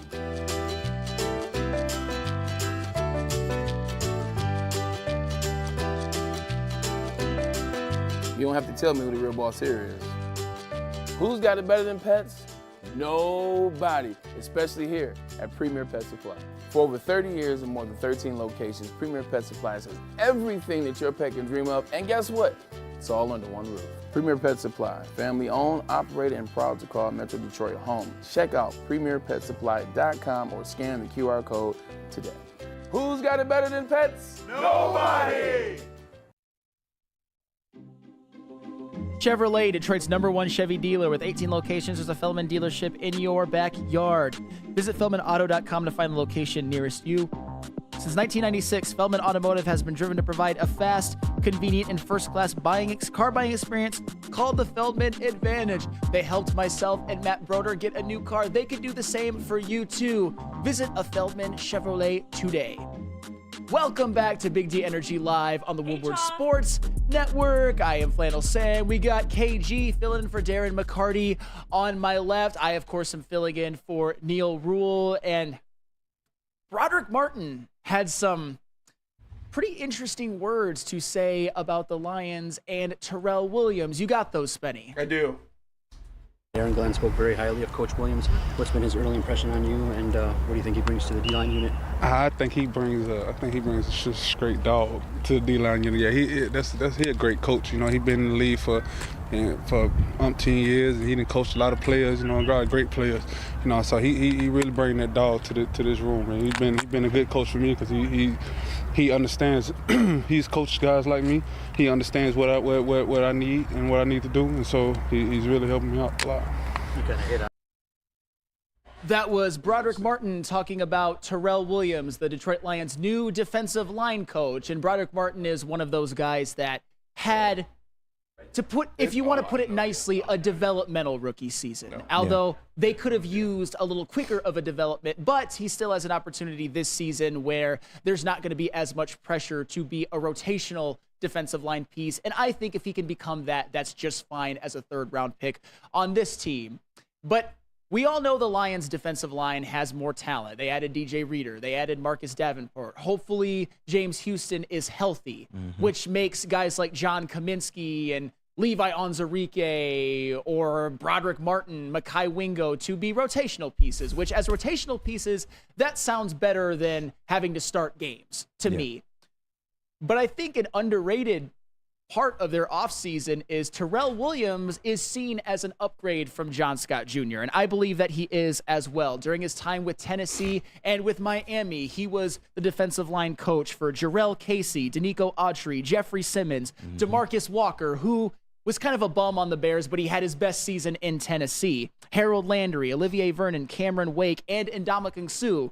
Ndamukong Suh, former Lion. That is some pretty damn good pedigree. So with all that being said, Broderick Martin, the whole defensive line, how much do you think they'll benefit from a Terrell Williams, and how much better do you think they'll actually be this year than last year? I think they will massively benefit from Terrell Williams. He was my favorite offseason acquisition aside from Terry and Arnold, who I called, by the way. But, the things he's going to be able to do for this defensive line, I feel like we'll see it sooner rather than later. When you look at the work he did with Danico Autry, a multiple sack guy, Jeffrey Simmons, he did such a good job in Tennessee that it can only help the Lions. Like you look at the Broderick Martin situation, somebody that had the year off. He was kind of a no-show in year one, to be honest with you. And we had a lot of questions about his development and things of that nature, but he'll be able to get him in check. I feel like he'll be able to help Hutch. He's obviously seen a lot of DJ Reader just from the division he was in. So I think he's going to be an absolute revelation for this defensive line going forward. So you're really high on Terrell Williams. I don't necessarily blame you. Rarely do you get the combination of upgrade position coach and upgrade talent that the Lions did, along with young player development. We expect Hutch to get better. We expect Aleem McNeil to get better. And Brandon Katz, I actually don't disagree with this, but this is kind of shows to what Broderick Martin can potentially do next year, and we kind of probably should demand for him to do next year. You don't draft players in the third round who can't play one game their rookie year. And for the record, I agree. I look at Broderick Martin's season last year as an F minus. However, if he was being sold as a developmental pick, this is the year. Looks like he's lost some weight, more development, better coaching, better talent around him, less pressure. This is the type of situation where he is set up to have that leap in his second year, at least be in every game he's healthy and rotational piece, which is kind of all I expect from him. And make no mistake, he's going to be leaned on a lot this year. Like you said, last year was an F. I mean, we got to just call it what it was. He was an absolute no-show. But this year, they didn't make any significant moves besides DJ Reader and drafting Mekhi Wingo.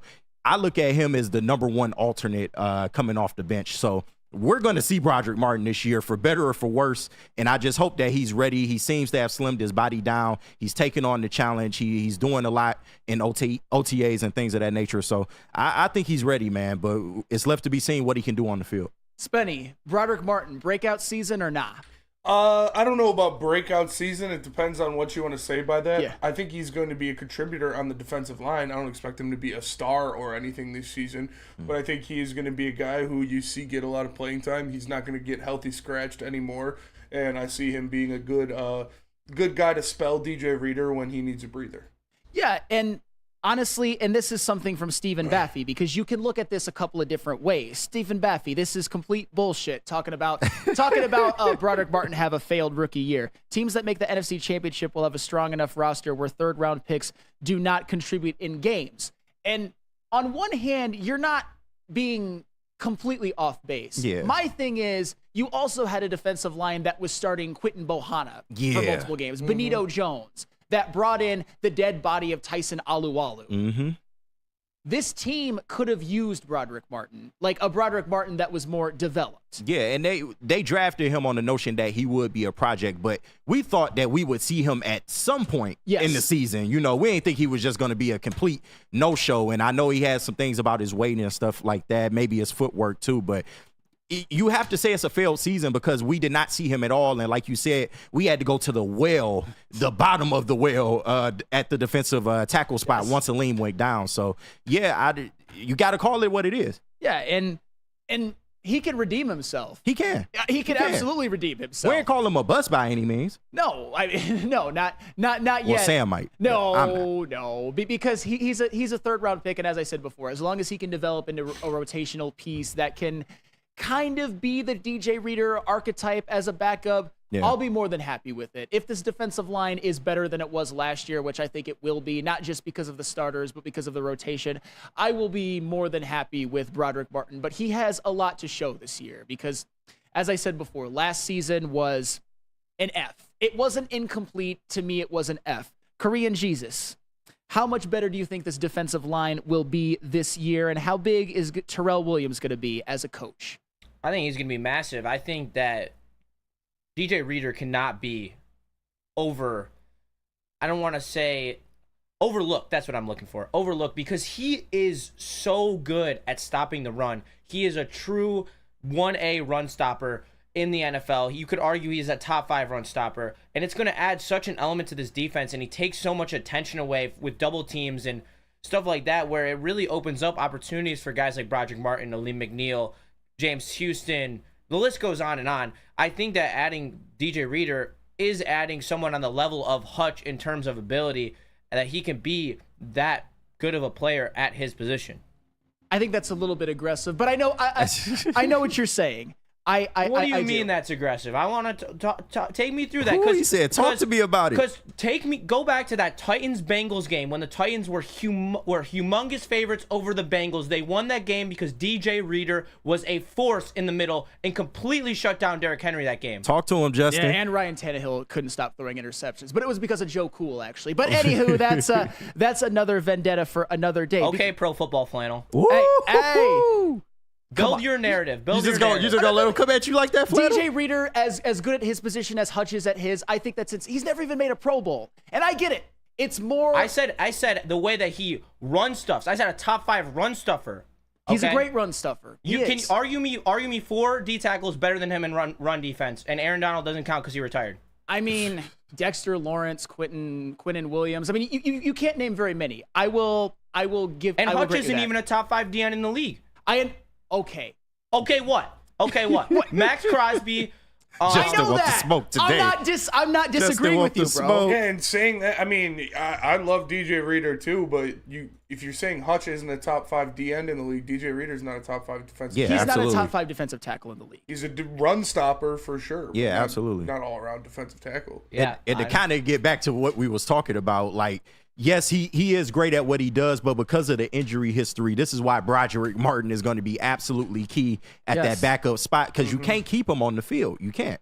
Absolutely, 100%. And for the record, I'm not anti-DJ Reader or anything like that. Every Ravens fan is ecstatic that DJ Reader is no longer in the division. That's 100%. for sure. Absolutely. 100,000%. And the fact that you replaced him with Sheldon Rankins, good luck, Cincinnati. Right. I think that DJ Reader is going to be fantastic for this team. I don't think that he's what Hutch is in terms of defensive line versus defensive end. But you know what? If he has that kind of a season, Lions are going to the fucking Super Bowl. They're probably winning Absolutely. it. And DJ Reader, he's going to definitely be a huge part of that. Yeah, stay healthy. Knock on wood, man. Stay healthy.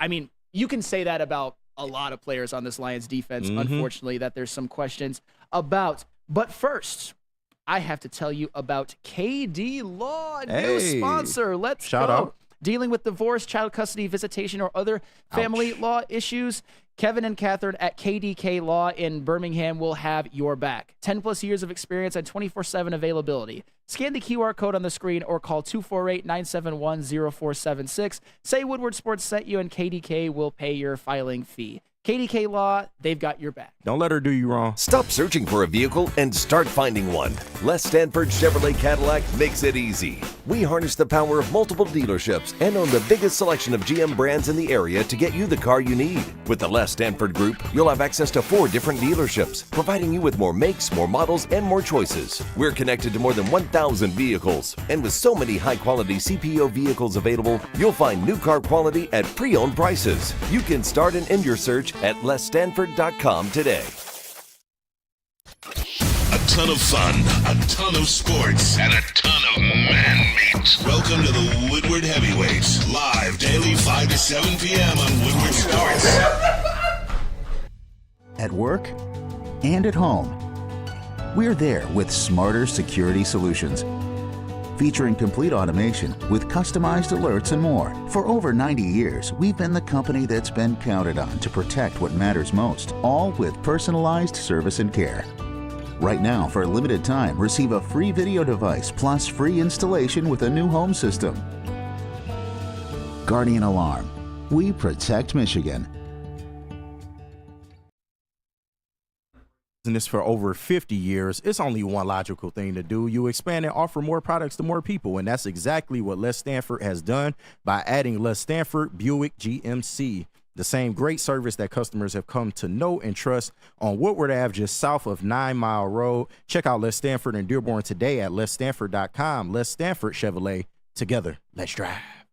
Welcome back to Big D Energy Live on Woodward Sports Network. I am Flannel Sam filling in for Neil Rule. We got KG to my left filling in for Darren McCarty. And an interesting question was posed on the show sheet, which I'm sure is going to make KG very, very happy, or it might make him roll his eyes into the back of his head. I think it's gonna be the latter. When we're talking about rosters in the NFL, who's got the better roster? The Detroit Lions or the New York Jets? The New York Jets? What type of fucking question is that? Of course it's the Lions. Well, I'll keep it there. It's the Lions to me. The Jets, they do have a lot of talent. I won't dismiss that. I do like Robert Saleh as a coach, although he's kind of had the shit end of the stick for his tenure being there. But they have a lot of talent on offense and defense. But I'm just of the mind that I need to see it first. I need to see it all come together, because ever since they got Aaron Rodgers, it was supposed to be, Aaron Rodgers, the savior. He's going to pull us out of all this Jets mediocrity. And then he gets hurt in the first 4 plays. So I just need to see it. And I don't hate that at all. Spencer Raxter, I'm going to go to you next, because I think we're more in lockstep on the Jets than most people here think that they're going to be good. Jets or Lions? Who's got the better overall roster? I think it's pretty close. I do think it's pretty close. I think you look at the Jets, and their biggest hole, or their biggest, I would say, weakness is their offensive line. Absolutely. I think that's the one. But it's not terrible. Like, their offensive line isn't terrible. But that's the one. They added some new pieces to it. You want to see that work together. We know the defense. We know that defensive line is nasty. We know that secondary is nasty. The wide receiving core is pretty insane. Breece Hall is a fantastic running back, and Aaron Rodgers is Aaron Rodgers. But you need to see the offensive line work. And I think you could say the same about the Lions with their secondary. Yeah. Like, we know what and their defensive line at this point. Like, we know Aiden Hutchinson's going to be him, but we want to see the opposite side of them work. We want to see if Aleem and DJ Reader could stay healthy. You need to see that secondary in action. But offensively, you have no questions about any grouping of them. So if you're saying one or the other, I really would not be mad at you. I would lean towards the Lions a little bit. But defensively, I think it's the Jets. Lions offensively for sure, though. Yeah. Go ahead. No, and I was going to say, they have a lot of talent at the top of the depth chart, but I think the Lions are the deeper team, at least on paper. What would you say to that? And for the record, in the poll, Lions 96%, Jets 4. That's about as lopsided. I wonder why. That's about as lopsided of a poll as you can possibly have. And I think a lot of that is Aaron Rodgers hate, which is fine. We're in Detroit. We're Lions fans. I don't necessarily blame you for that. I would say the Lions. I would say the Lions are the better roster, mainly more built off of their offense. If you're going quarterback, right now you have to put Goff over Aaron Rodgers. Absolutely. You do. It could change a couple weeks into the season if Aaron Rodgers comes back and you're just like, oh my goodness, it's like he never left. But I'm not sure how likely that is, even as somebody who respects him a lot. Running back, got to go Lions. One of the guys who's expected to make a big impact for the Jets in the running back is a rookie. Braylon Allen, the backup. Although Breece Hall, he's a proven damn good back. He had almost 1,000 yards last year. O-line is definitely the Lions. It's 100% the Lions. Not even close. They acquired Tyron Smith, but he's old and been injured a lot. Morgan Moses is old. Their guards have a lot of question marks. John Simpson, who they acquired, had a bad year last year. With the Lions, they have the best offensive line in the NFL. Pass catching is tricky to me, and I know a lot of people might disagree. Amon-Ra and Sam Laporta at the top of your pass catching group is pretty damn elite. Mm-hmm. One of the best tight ends in the NFL, maybe the best moving forward, and possibly a top 5 receiver in the NFL. I would probably lean towards yes. Yeah. That's pretty damn good. But when you look at the Jets, Garrett Wilson, I like a lot. Mike Williams, coming off an injury. You ain't a big Mike Williams guy. Don't act like you is. I mean, I'm not like a huge Mike Williams guy. He's made of glass. And that's fair. I'm more mad at Mike Williams because of his injuries, and other injuries make people think Justin Herbert stinks. Yeah. But that's 100%. I'm on your boat with that. Yes. I love Justin Herbert. Thank you, Korean Jesus. That's another vendetta for another day. Yeah. But I see the potential. I see Garrett Wilson, Mike Williams, Malachi Corley, although he's a rookie, depending on rookies, Tyler Conklin. But I would probably, Alan Lazard, even as a depth piece, I would probably give it to the Lions as well, just because of the Amon-Ra and Sam Laporta factor and Mike Williams coming off an injury and Malachi Corley being a rookie. So that's every position group. That's literally every position group on the offense to the Lions. There you go. Defensively, I'd say defensive line Jets. Yeah. They added Hassan Reddick to replace Bryce Huff. They still have Quinnen Williams. They added Javon Kinlaw. Jermaine Johnson is another promising third-year player. I would probably say Jets on that one. Linebacker is obviously Jets, Quincy Williams, CJ Mosley. And then with the secondary, I would probably say corners, Jets, safeties and slot corners, Lions. Yeah. Sauce Gardner's the best in the league. DJ Reed is one of the best number 2 corners in the league. And there's still some uncertainty with the Lions ones, having guys who were hurt, guys who struggled a bit, and rookies. That's kind of a lot of what we're going to see next year for the Detroit Lions, although we expect them to all be good. But as far as the safety room goes, Chuck Clark for the Jets missed all of last year. Tony Adams, mid. We got Brian Branch. We got Kirby Joseph. We've got Ife Melifonwu. I think that clearly is a better safety room than the Jets. So for all of the reasons that I mentioned before, even though I'm higher on the Jets than some, give me the Detroit Lions as the better roster, fueled mainly by the offense being an advantage. Mm-hmm. I would also say offensive coaching. Give me Ben Johnson. Yeah, I would just say coaching, period. And I like Robert Saleh a lot, but Dan Campbell and the boys, to me, are the better coaching staff. 100%. Yeah. 150% on that one. Korean Jesus, Lions roster or Jets roster? For me, it's uber simple, okay? If the Lions and the Jets play each other, the Lions would win.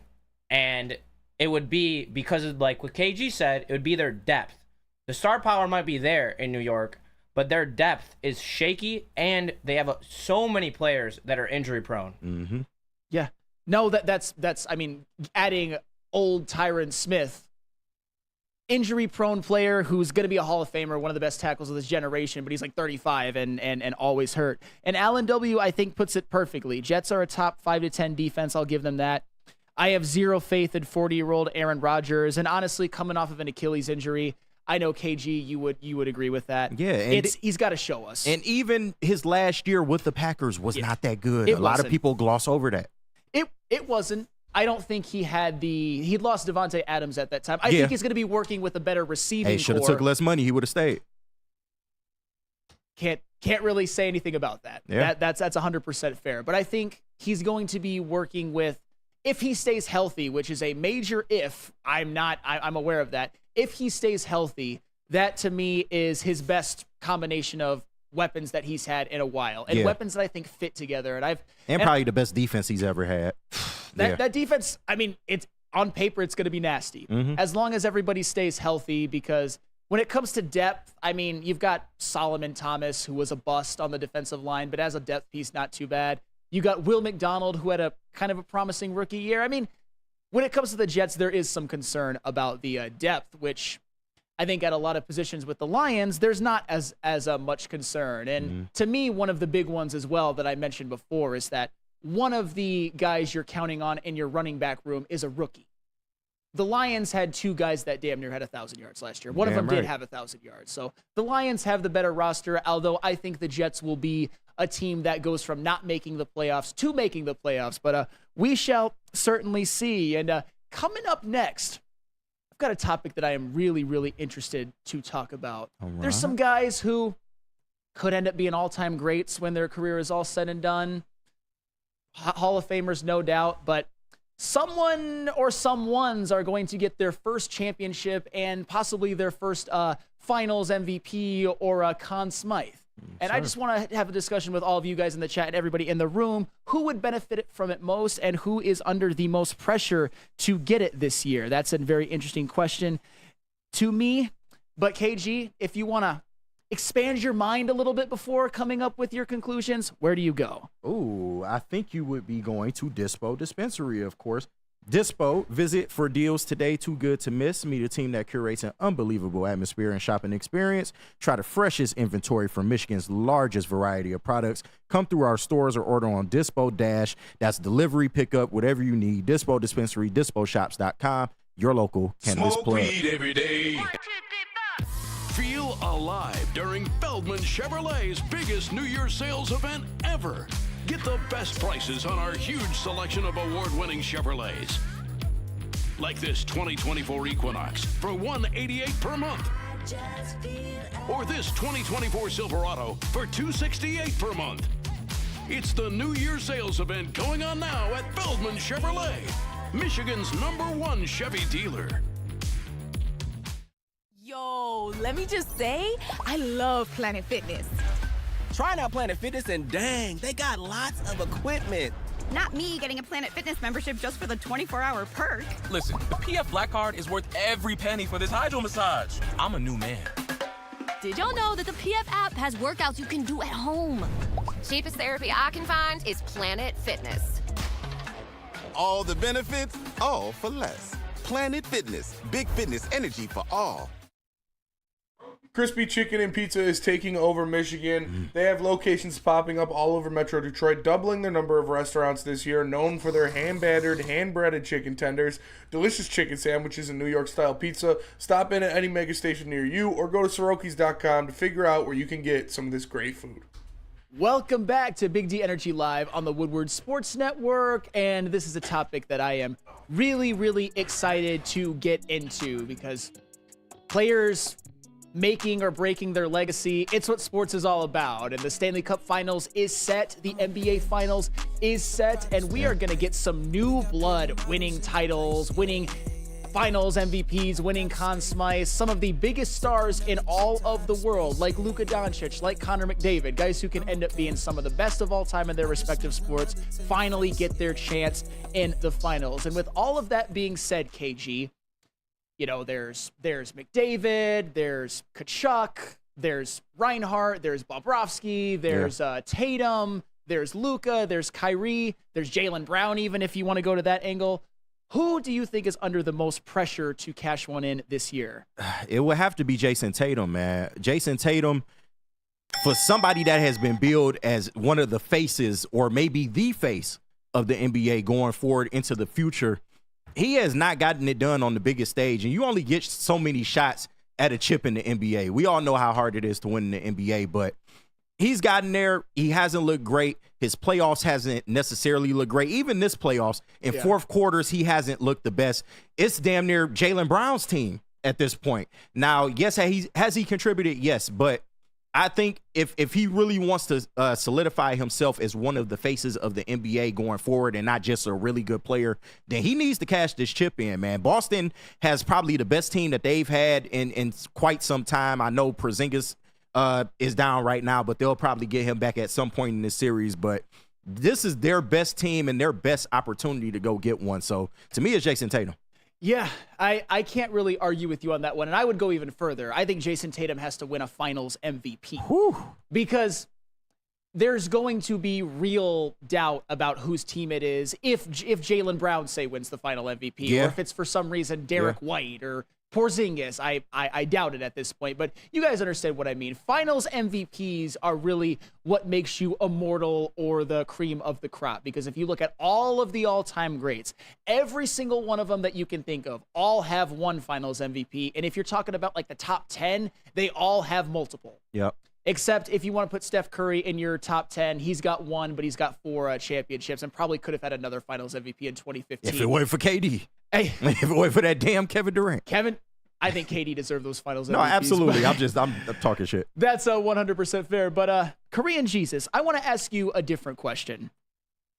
How high could a Connor McDavid enter or rank in the lexicon of NHL players if he can cash in a championship this year? And even further, he has a chance to win the Conn Smythe and have one of the greatest postseasons ever in terms of points. Where would that leave Connor McDavid? Like, how big would that be for his legacy? Well, before I talk about that, Katz, please explain to me how I can overrate the Oilers and then talk to him, Justin. Then pick the Stars. That makes no sense.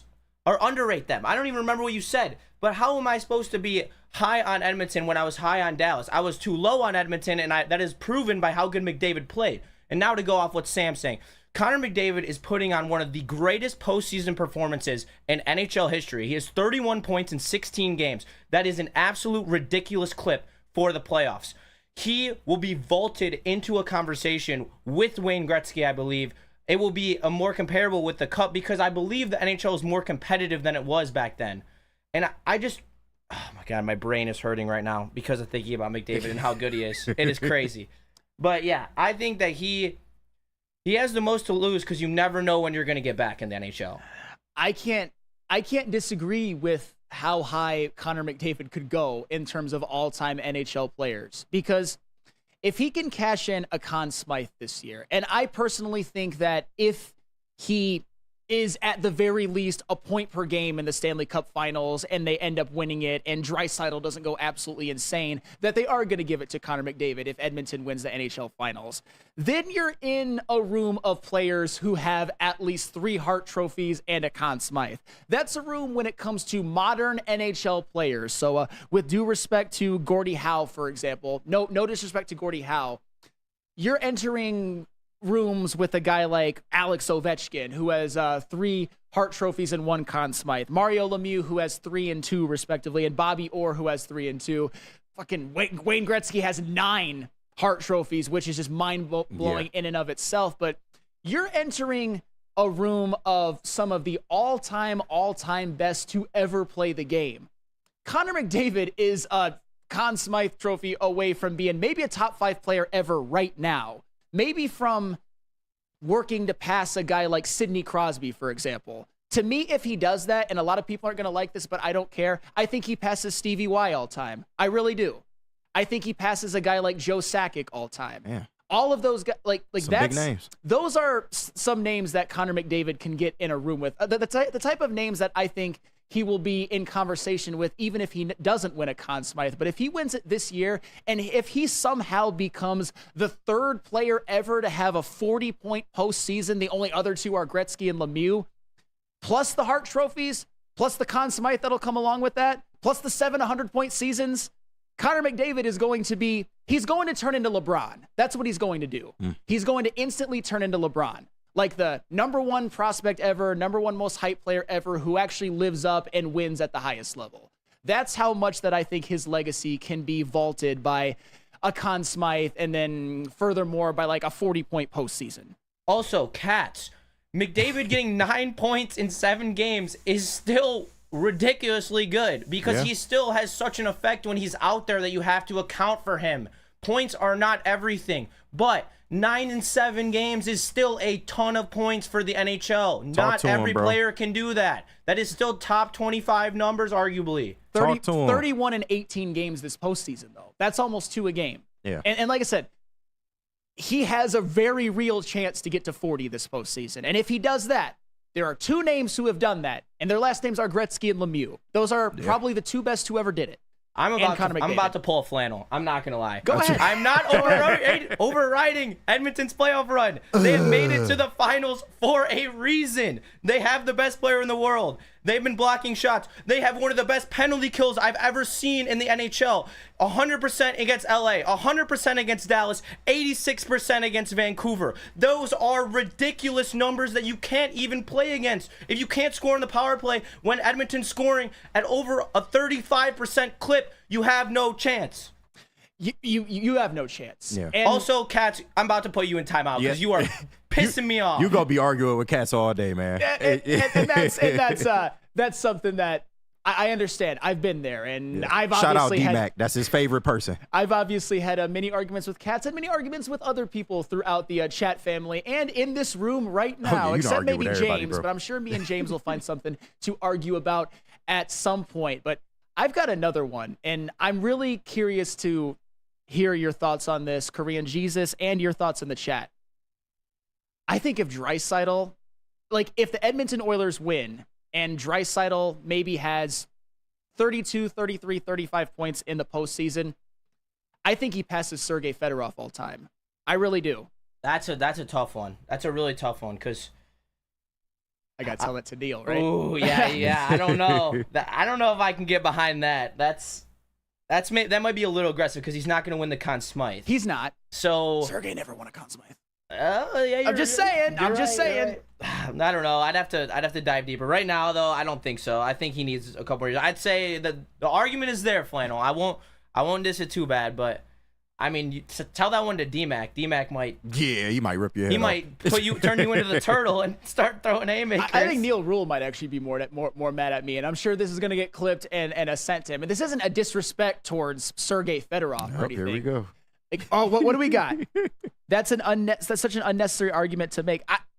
Hey, Draisaitl's had 5 100-point seasons. Sergei had 2. They both have 1 Hart Trophy, and obviously they're both benefited by playing with people who are a little bit better than them. I'm not saying that Stevie Y at that time or even Lidstrom was better than what Connor McDavid is now. I'm just saying Draisaitl is fucking phenomenal. People forget about him because he plays in McDavid's shadow, but Leon Draisaitl, they're making one of the best duos in NHL history, maybe the best offensive duo in NHL history.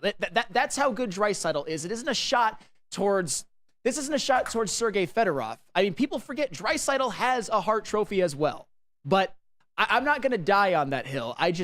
I'm a big fan of what Draisaitl does. Let's not give Neil any more ammo. You already know he's coming in hot tomorrow. I do think that the best offensive duo in NHL history is very, very not a hot take. I think that you could easily argue that. Off the top of my head, I can't even necessarily think of one where the 2 guys were arguably the best 1 and 3. Because I'll give McKinnon 2, but arguably the best player in the league and the 3rd best player in the league on the same team is just nuts. You can certainly argue it. I think you got to put Kucherov up there as well. But yeah, no, there's certainly an argument. Kucherov is not as good as Draisaitl at this point in his career. You know what? I don't hate it. I don't hate it at all. Rando Smalls, Fedorov was Messier and Gretzky. Come on now. Are you Niels Burner? That's Niels Burner right now. Better than Messier and Gretzky combined. Come on now. But before we go to break, there's another player. How high, KG, do you think Luka can go in like the lexicon of NBA players if he can cash in a Finals MVP? He going straight to the top. He would be the best player in the NBA if he gets that chip. Yep, point blank. Period. Give me an argument against it, James. You can't.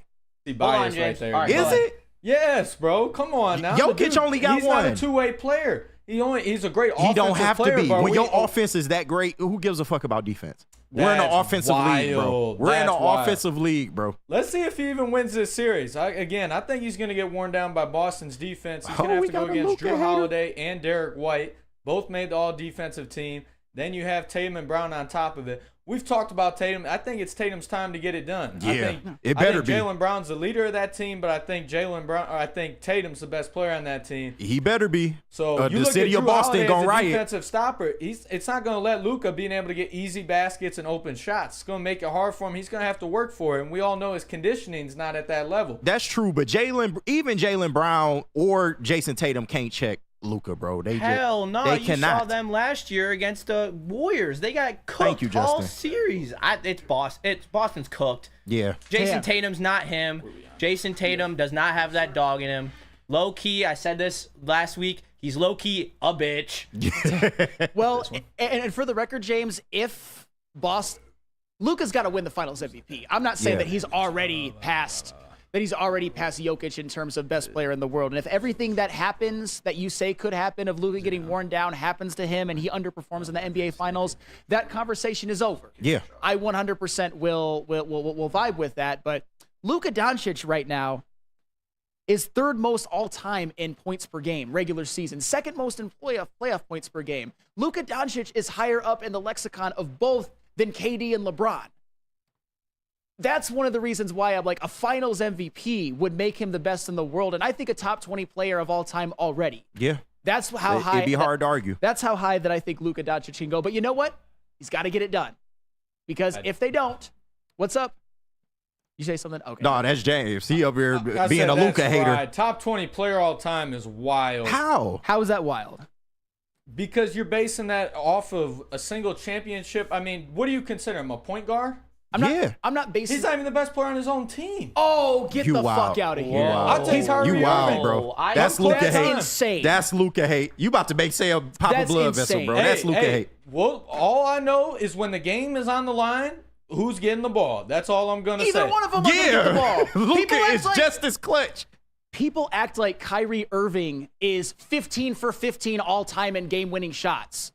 Luka's had them. LeBron has had them. LeBron's had the most in NBA history in terms of walk-off buzzer beaters, but nobody wants to talk about that. Truth. And he still gave the ball to Kyrie in Game 7, if you remember. 100%. That's but fine, LeBron bro. scored 11 out of 18 in the fourth quarter, had the best defensive play in NBA history, and sealed the game at the free throw line. Everything is true in that kind of amalgamation of things that we just mentioned. Luka in this playoff run alone, man, has had more clutch moments, bro. Like, that's crazy saying he's not the best player on the Dallas Luka is second Mavericks. all-time in That's playoff wild. points per game in NBA history. Yes. The only one above him is Michael Jordan. The only two above him in regular season points per game of all time. Names are Michael Jordan and Wilt Chamberlain. You may have heard of them. Yeah. They may have some of the most mind-boggling numbers ever. I'm not saying Luka's as good as those. It's just if you put all of that together, the fact that he just won the scoring title, I think he'd be top 20 all time. Yeah. I really do. We blew through the break with that craziness. I think he'd enter a conversation where you'd put him in like the Dirk and Kevin Garnett class or something like that. Absolutely. Or even Dwayne Wade. That's just my personal opinion. But you know what? If you want to get your workout on a little bit because we blew through the break, you go to Planet Fitness, of course. James. Hey, it's all good. I'm glad that everybody gets to have a voice on this show. Shout out James for doing a great job in the TD booth. At Planet Fitness, you can get all of the workouts you need for only $10 a month, or you can get the Black Card for $24.99 per month, where you can go to any Planet Fitness across the United States, wherever. If you're on vacation and you just want to pop in, you can go to Planet Fitness for all of your best workout needs. It's Planet Fitness, where your fitness is essential. Come to any Lady Jane's Haircuts for Men and claim your throne for a king's treatment from one of our talented stylists. Open 7 days a week, walk in anytime. Just get to a Lady Jane's today and receive a precision haircut, scalp massage, hot lather neck shave, and a hot towel treatment. A haircut should not be a chore. It should be an experience. And that's exactly what Lady Jane's has to offer. Open 7 days a week, walk-ins are always welcome. There's always a location near you. Lady Jane's Haircuts for Men, it's wicked awesome. Braylon Edwards here, Premier Pet Supply. Man, just looking around, who's got it better than pets?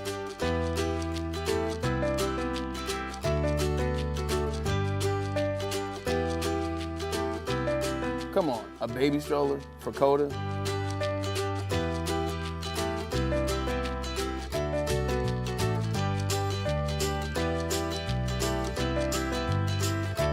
A chef for Lola, really?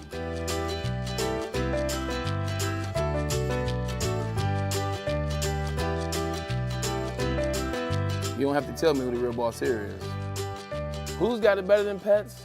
Nobody, especially here at Premier Pet Supply. For over 30 years and more than 13 locations, Premier Pet Supply has everything that your pet can dream of, and guess what? It's all under one roof. Premier Pet Supply, family owned, operated, and proud to call Metro Detroit home. Check out premierpetsupply.com or scan the QR code today. Who's got it better than pets? Nobody! It's the Woodward Sports Injury Insider with Dr. Jeff Pierce, the medical director of Michigan Sports and Spine Center, every Tuesday on Big D Energy and every Thursday on Ermanni and Edwards with Maz. Brought to you by Amon-Ra of Southfield. Featuring the most advanced imaging and maximum patient comfort for over 20 years, Amon-Ra of Southfield.com. Welcome back to Big D Energy, final segment of the day. I am Flannel Sam, filling in for Neil Rule. We got KG to my left, filling in for Darren McCarty. We got Justin, Korean Jesus in the audio booth, and James, the Luka hater. The Luka hater. And James, you're doubling, tripling, quadrupling down on your Kyrie is better than Luka thing. So that's wild. Keep making your case, man, if you choose. So. Oh, I absolutely will. Thank you. But first of all, let's be honest though. Is being a two-way player mean anything to you guys? Because if it doesn't, just say that. If we're just talking about strict offense, I'll give you that. But on the defensive end, Luka's a liability. You don't see him guarding. They constantly hide Luka in the Mavericks rotation. In the last series, he was not touching. Who they play in the Western Conference Finals? But that's not his job. Yeah, Timberwolves. Thank you. Do you know how many non-two-way players are in the NBA Hall of Fame? How many what? Non-two-way players are in the NBA Hall of Fame. Okay, who are your two-way players? I'm just saying there's more examples of non-two-way players in the NBA Hall of Fame than there are of two-way players. Like Justin said, it's not necessarily his job. We don't need him to be great on the defensive end, but his offense is so great, it offsets that. We've seen that with plenty of players in the NBA.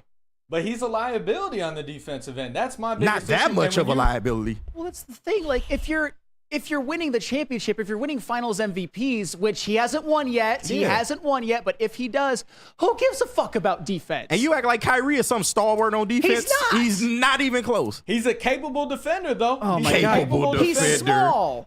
He's smaller, but he can guard point guards. But once again, I'm just telling you, when the series goes against Boston, once you have Drew Holiday, Derek White switching on to him, it's going to be a whole different ballgame. Man, he's barbecue chicken alert. Exactly. Barbecue chicken, boy. Okay. We're going to see. Okay. We're going to see. Everyone said Barbecue that fucking chicken. Everyone said that Ant and Jaden Daniels were elite guards There you go. playing defense. There you and go. what happened to them? They got cooked. All series, Ant couldn't even play offense. He was so cooked.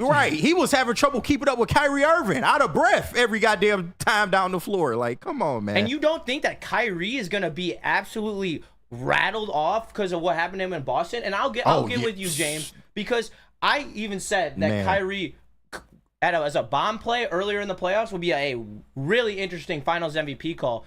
But as I watch these games, it is so critical to their success that they honestly coexist, and they don't even care who the number one option is. It's just who's hotter that day, who's gonna lead us to victory. And I think that's such a key thing for the Mavericks in this series is not falling in love with Luka's not getting enough shots, Kyrie's not getting enough shots. Who gives a shit? They're just gonna try to win the game, and they're gonna try to coexist. And Justin, a big part of that that I think people are glossing over, Kyrie is absolutely going to go nuts when they go to Boston. He still feels a way about how all that shit went down. That was pretty much the start of the Kyrie Irving hate train, if you want to be real. So when they go to Boston, he expect him to ball the hell out. The Kyrie Irving, like, and we might go a few minutes after. I don't even care. The Kyrie Irving sort of like career arc has been a little strange to me because we obviously know that he was a big part of that championship team in 2016. He was great in like he's a great player. But then there were some things that happened, some on the court, some off the court, which I don't even really care about, honestly, that have kind of made Kyrie Irving a bit of a pariah. But even if you want to look to the fact that he's often injured and he got hurt in that playoff series, the one where KD's toe was on the line, if he plays, they probably go to the finals and they win the championship. Those are the type of things where Kyrie Irving became almost undervalued and underlooked. Now I feel like the pendulum has swung way far the other way. When people are acting like Kyrie Irving is the number one option on this team, and he was always the number one option on Cleveland too. Don't you remember? That's lunacy. Kyrie Irving has benefited from playing with, in my opinion, the greatest player ever, and a guy in Luka Doncic who has top 10 potential. Has he played a role in it? Absolutely. But he has never done anything of significance when he's been the best player on his team. The closest thing was Boston when Tatum was his second best player. I feel like people have swung too far in overrating Kyrie Irving. James? Right. Okay, and I'll say this. If Kyrie wins this series and his finals MVP, he's a top 10 point guard of all time. There's no doubt about it. With 2 championships I can't argue that. to his resume, in addition to his scoring ability and his ability to affect the game in a multitude of ways. I mean, he's a 3-level scorer, can be able to hit from the post. The best finishing point guard I've ever seen. And his ability to shoot the 3 and his ability to show up in clutch time. It's hard to argue he's a top 10 player. Maybe even top 5. James? Yep. 100%. 100%. Hell, he might get it without another finals MVP. Yeah, honestly. seriously. But here's the real question. Another chip would do wonders for him. Here's the real question. Do you have Steph Curry or Kyrie if he wins the finals MVP and the championship? That's Korean Jesus. Come on. I'm a Steph Curry loyalist, so like he's Steph Curry no matter what. But I just wanted to see if anyone was feeling Kyrie enough out there to put him over Steph. I'm the biggest Steph hater probably at this network, and I wouldn't put Kyrie over him even with the finals MVP. Seriously. I will say this though, to Korean Jesus' point is, I do think though that Steph Curry does tend to struggle when it comes to the finals in the biggest moments.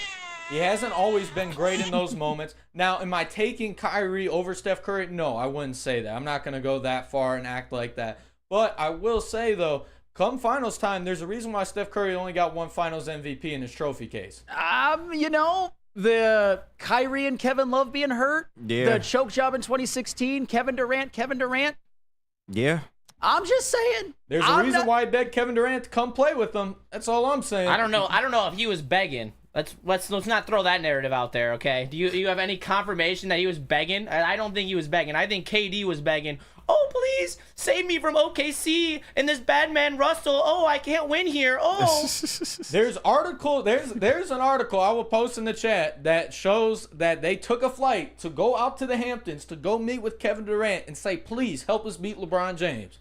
All right, that might be true, but that doesn't mean that they were the one begging. I bet KD was the one begging after they whooped his ass in the conference finals that year. If you take a flight to go see somebody, I'd say that's begging immediately after you lose the finals. Hey, all I know is Pete is giving us the death stare right now. We better get the hell up out of here. Yeah, we better get out of here. Shout out to you guys for accommodating. I wanted to let James speak his piece a little bit more, but he's wrong. But we'll let him get his shit off. But you know what? We're all allowed to be wrong from time to time. I've been wrong many times. I will be wrong again.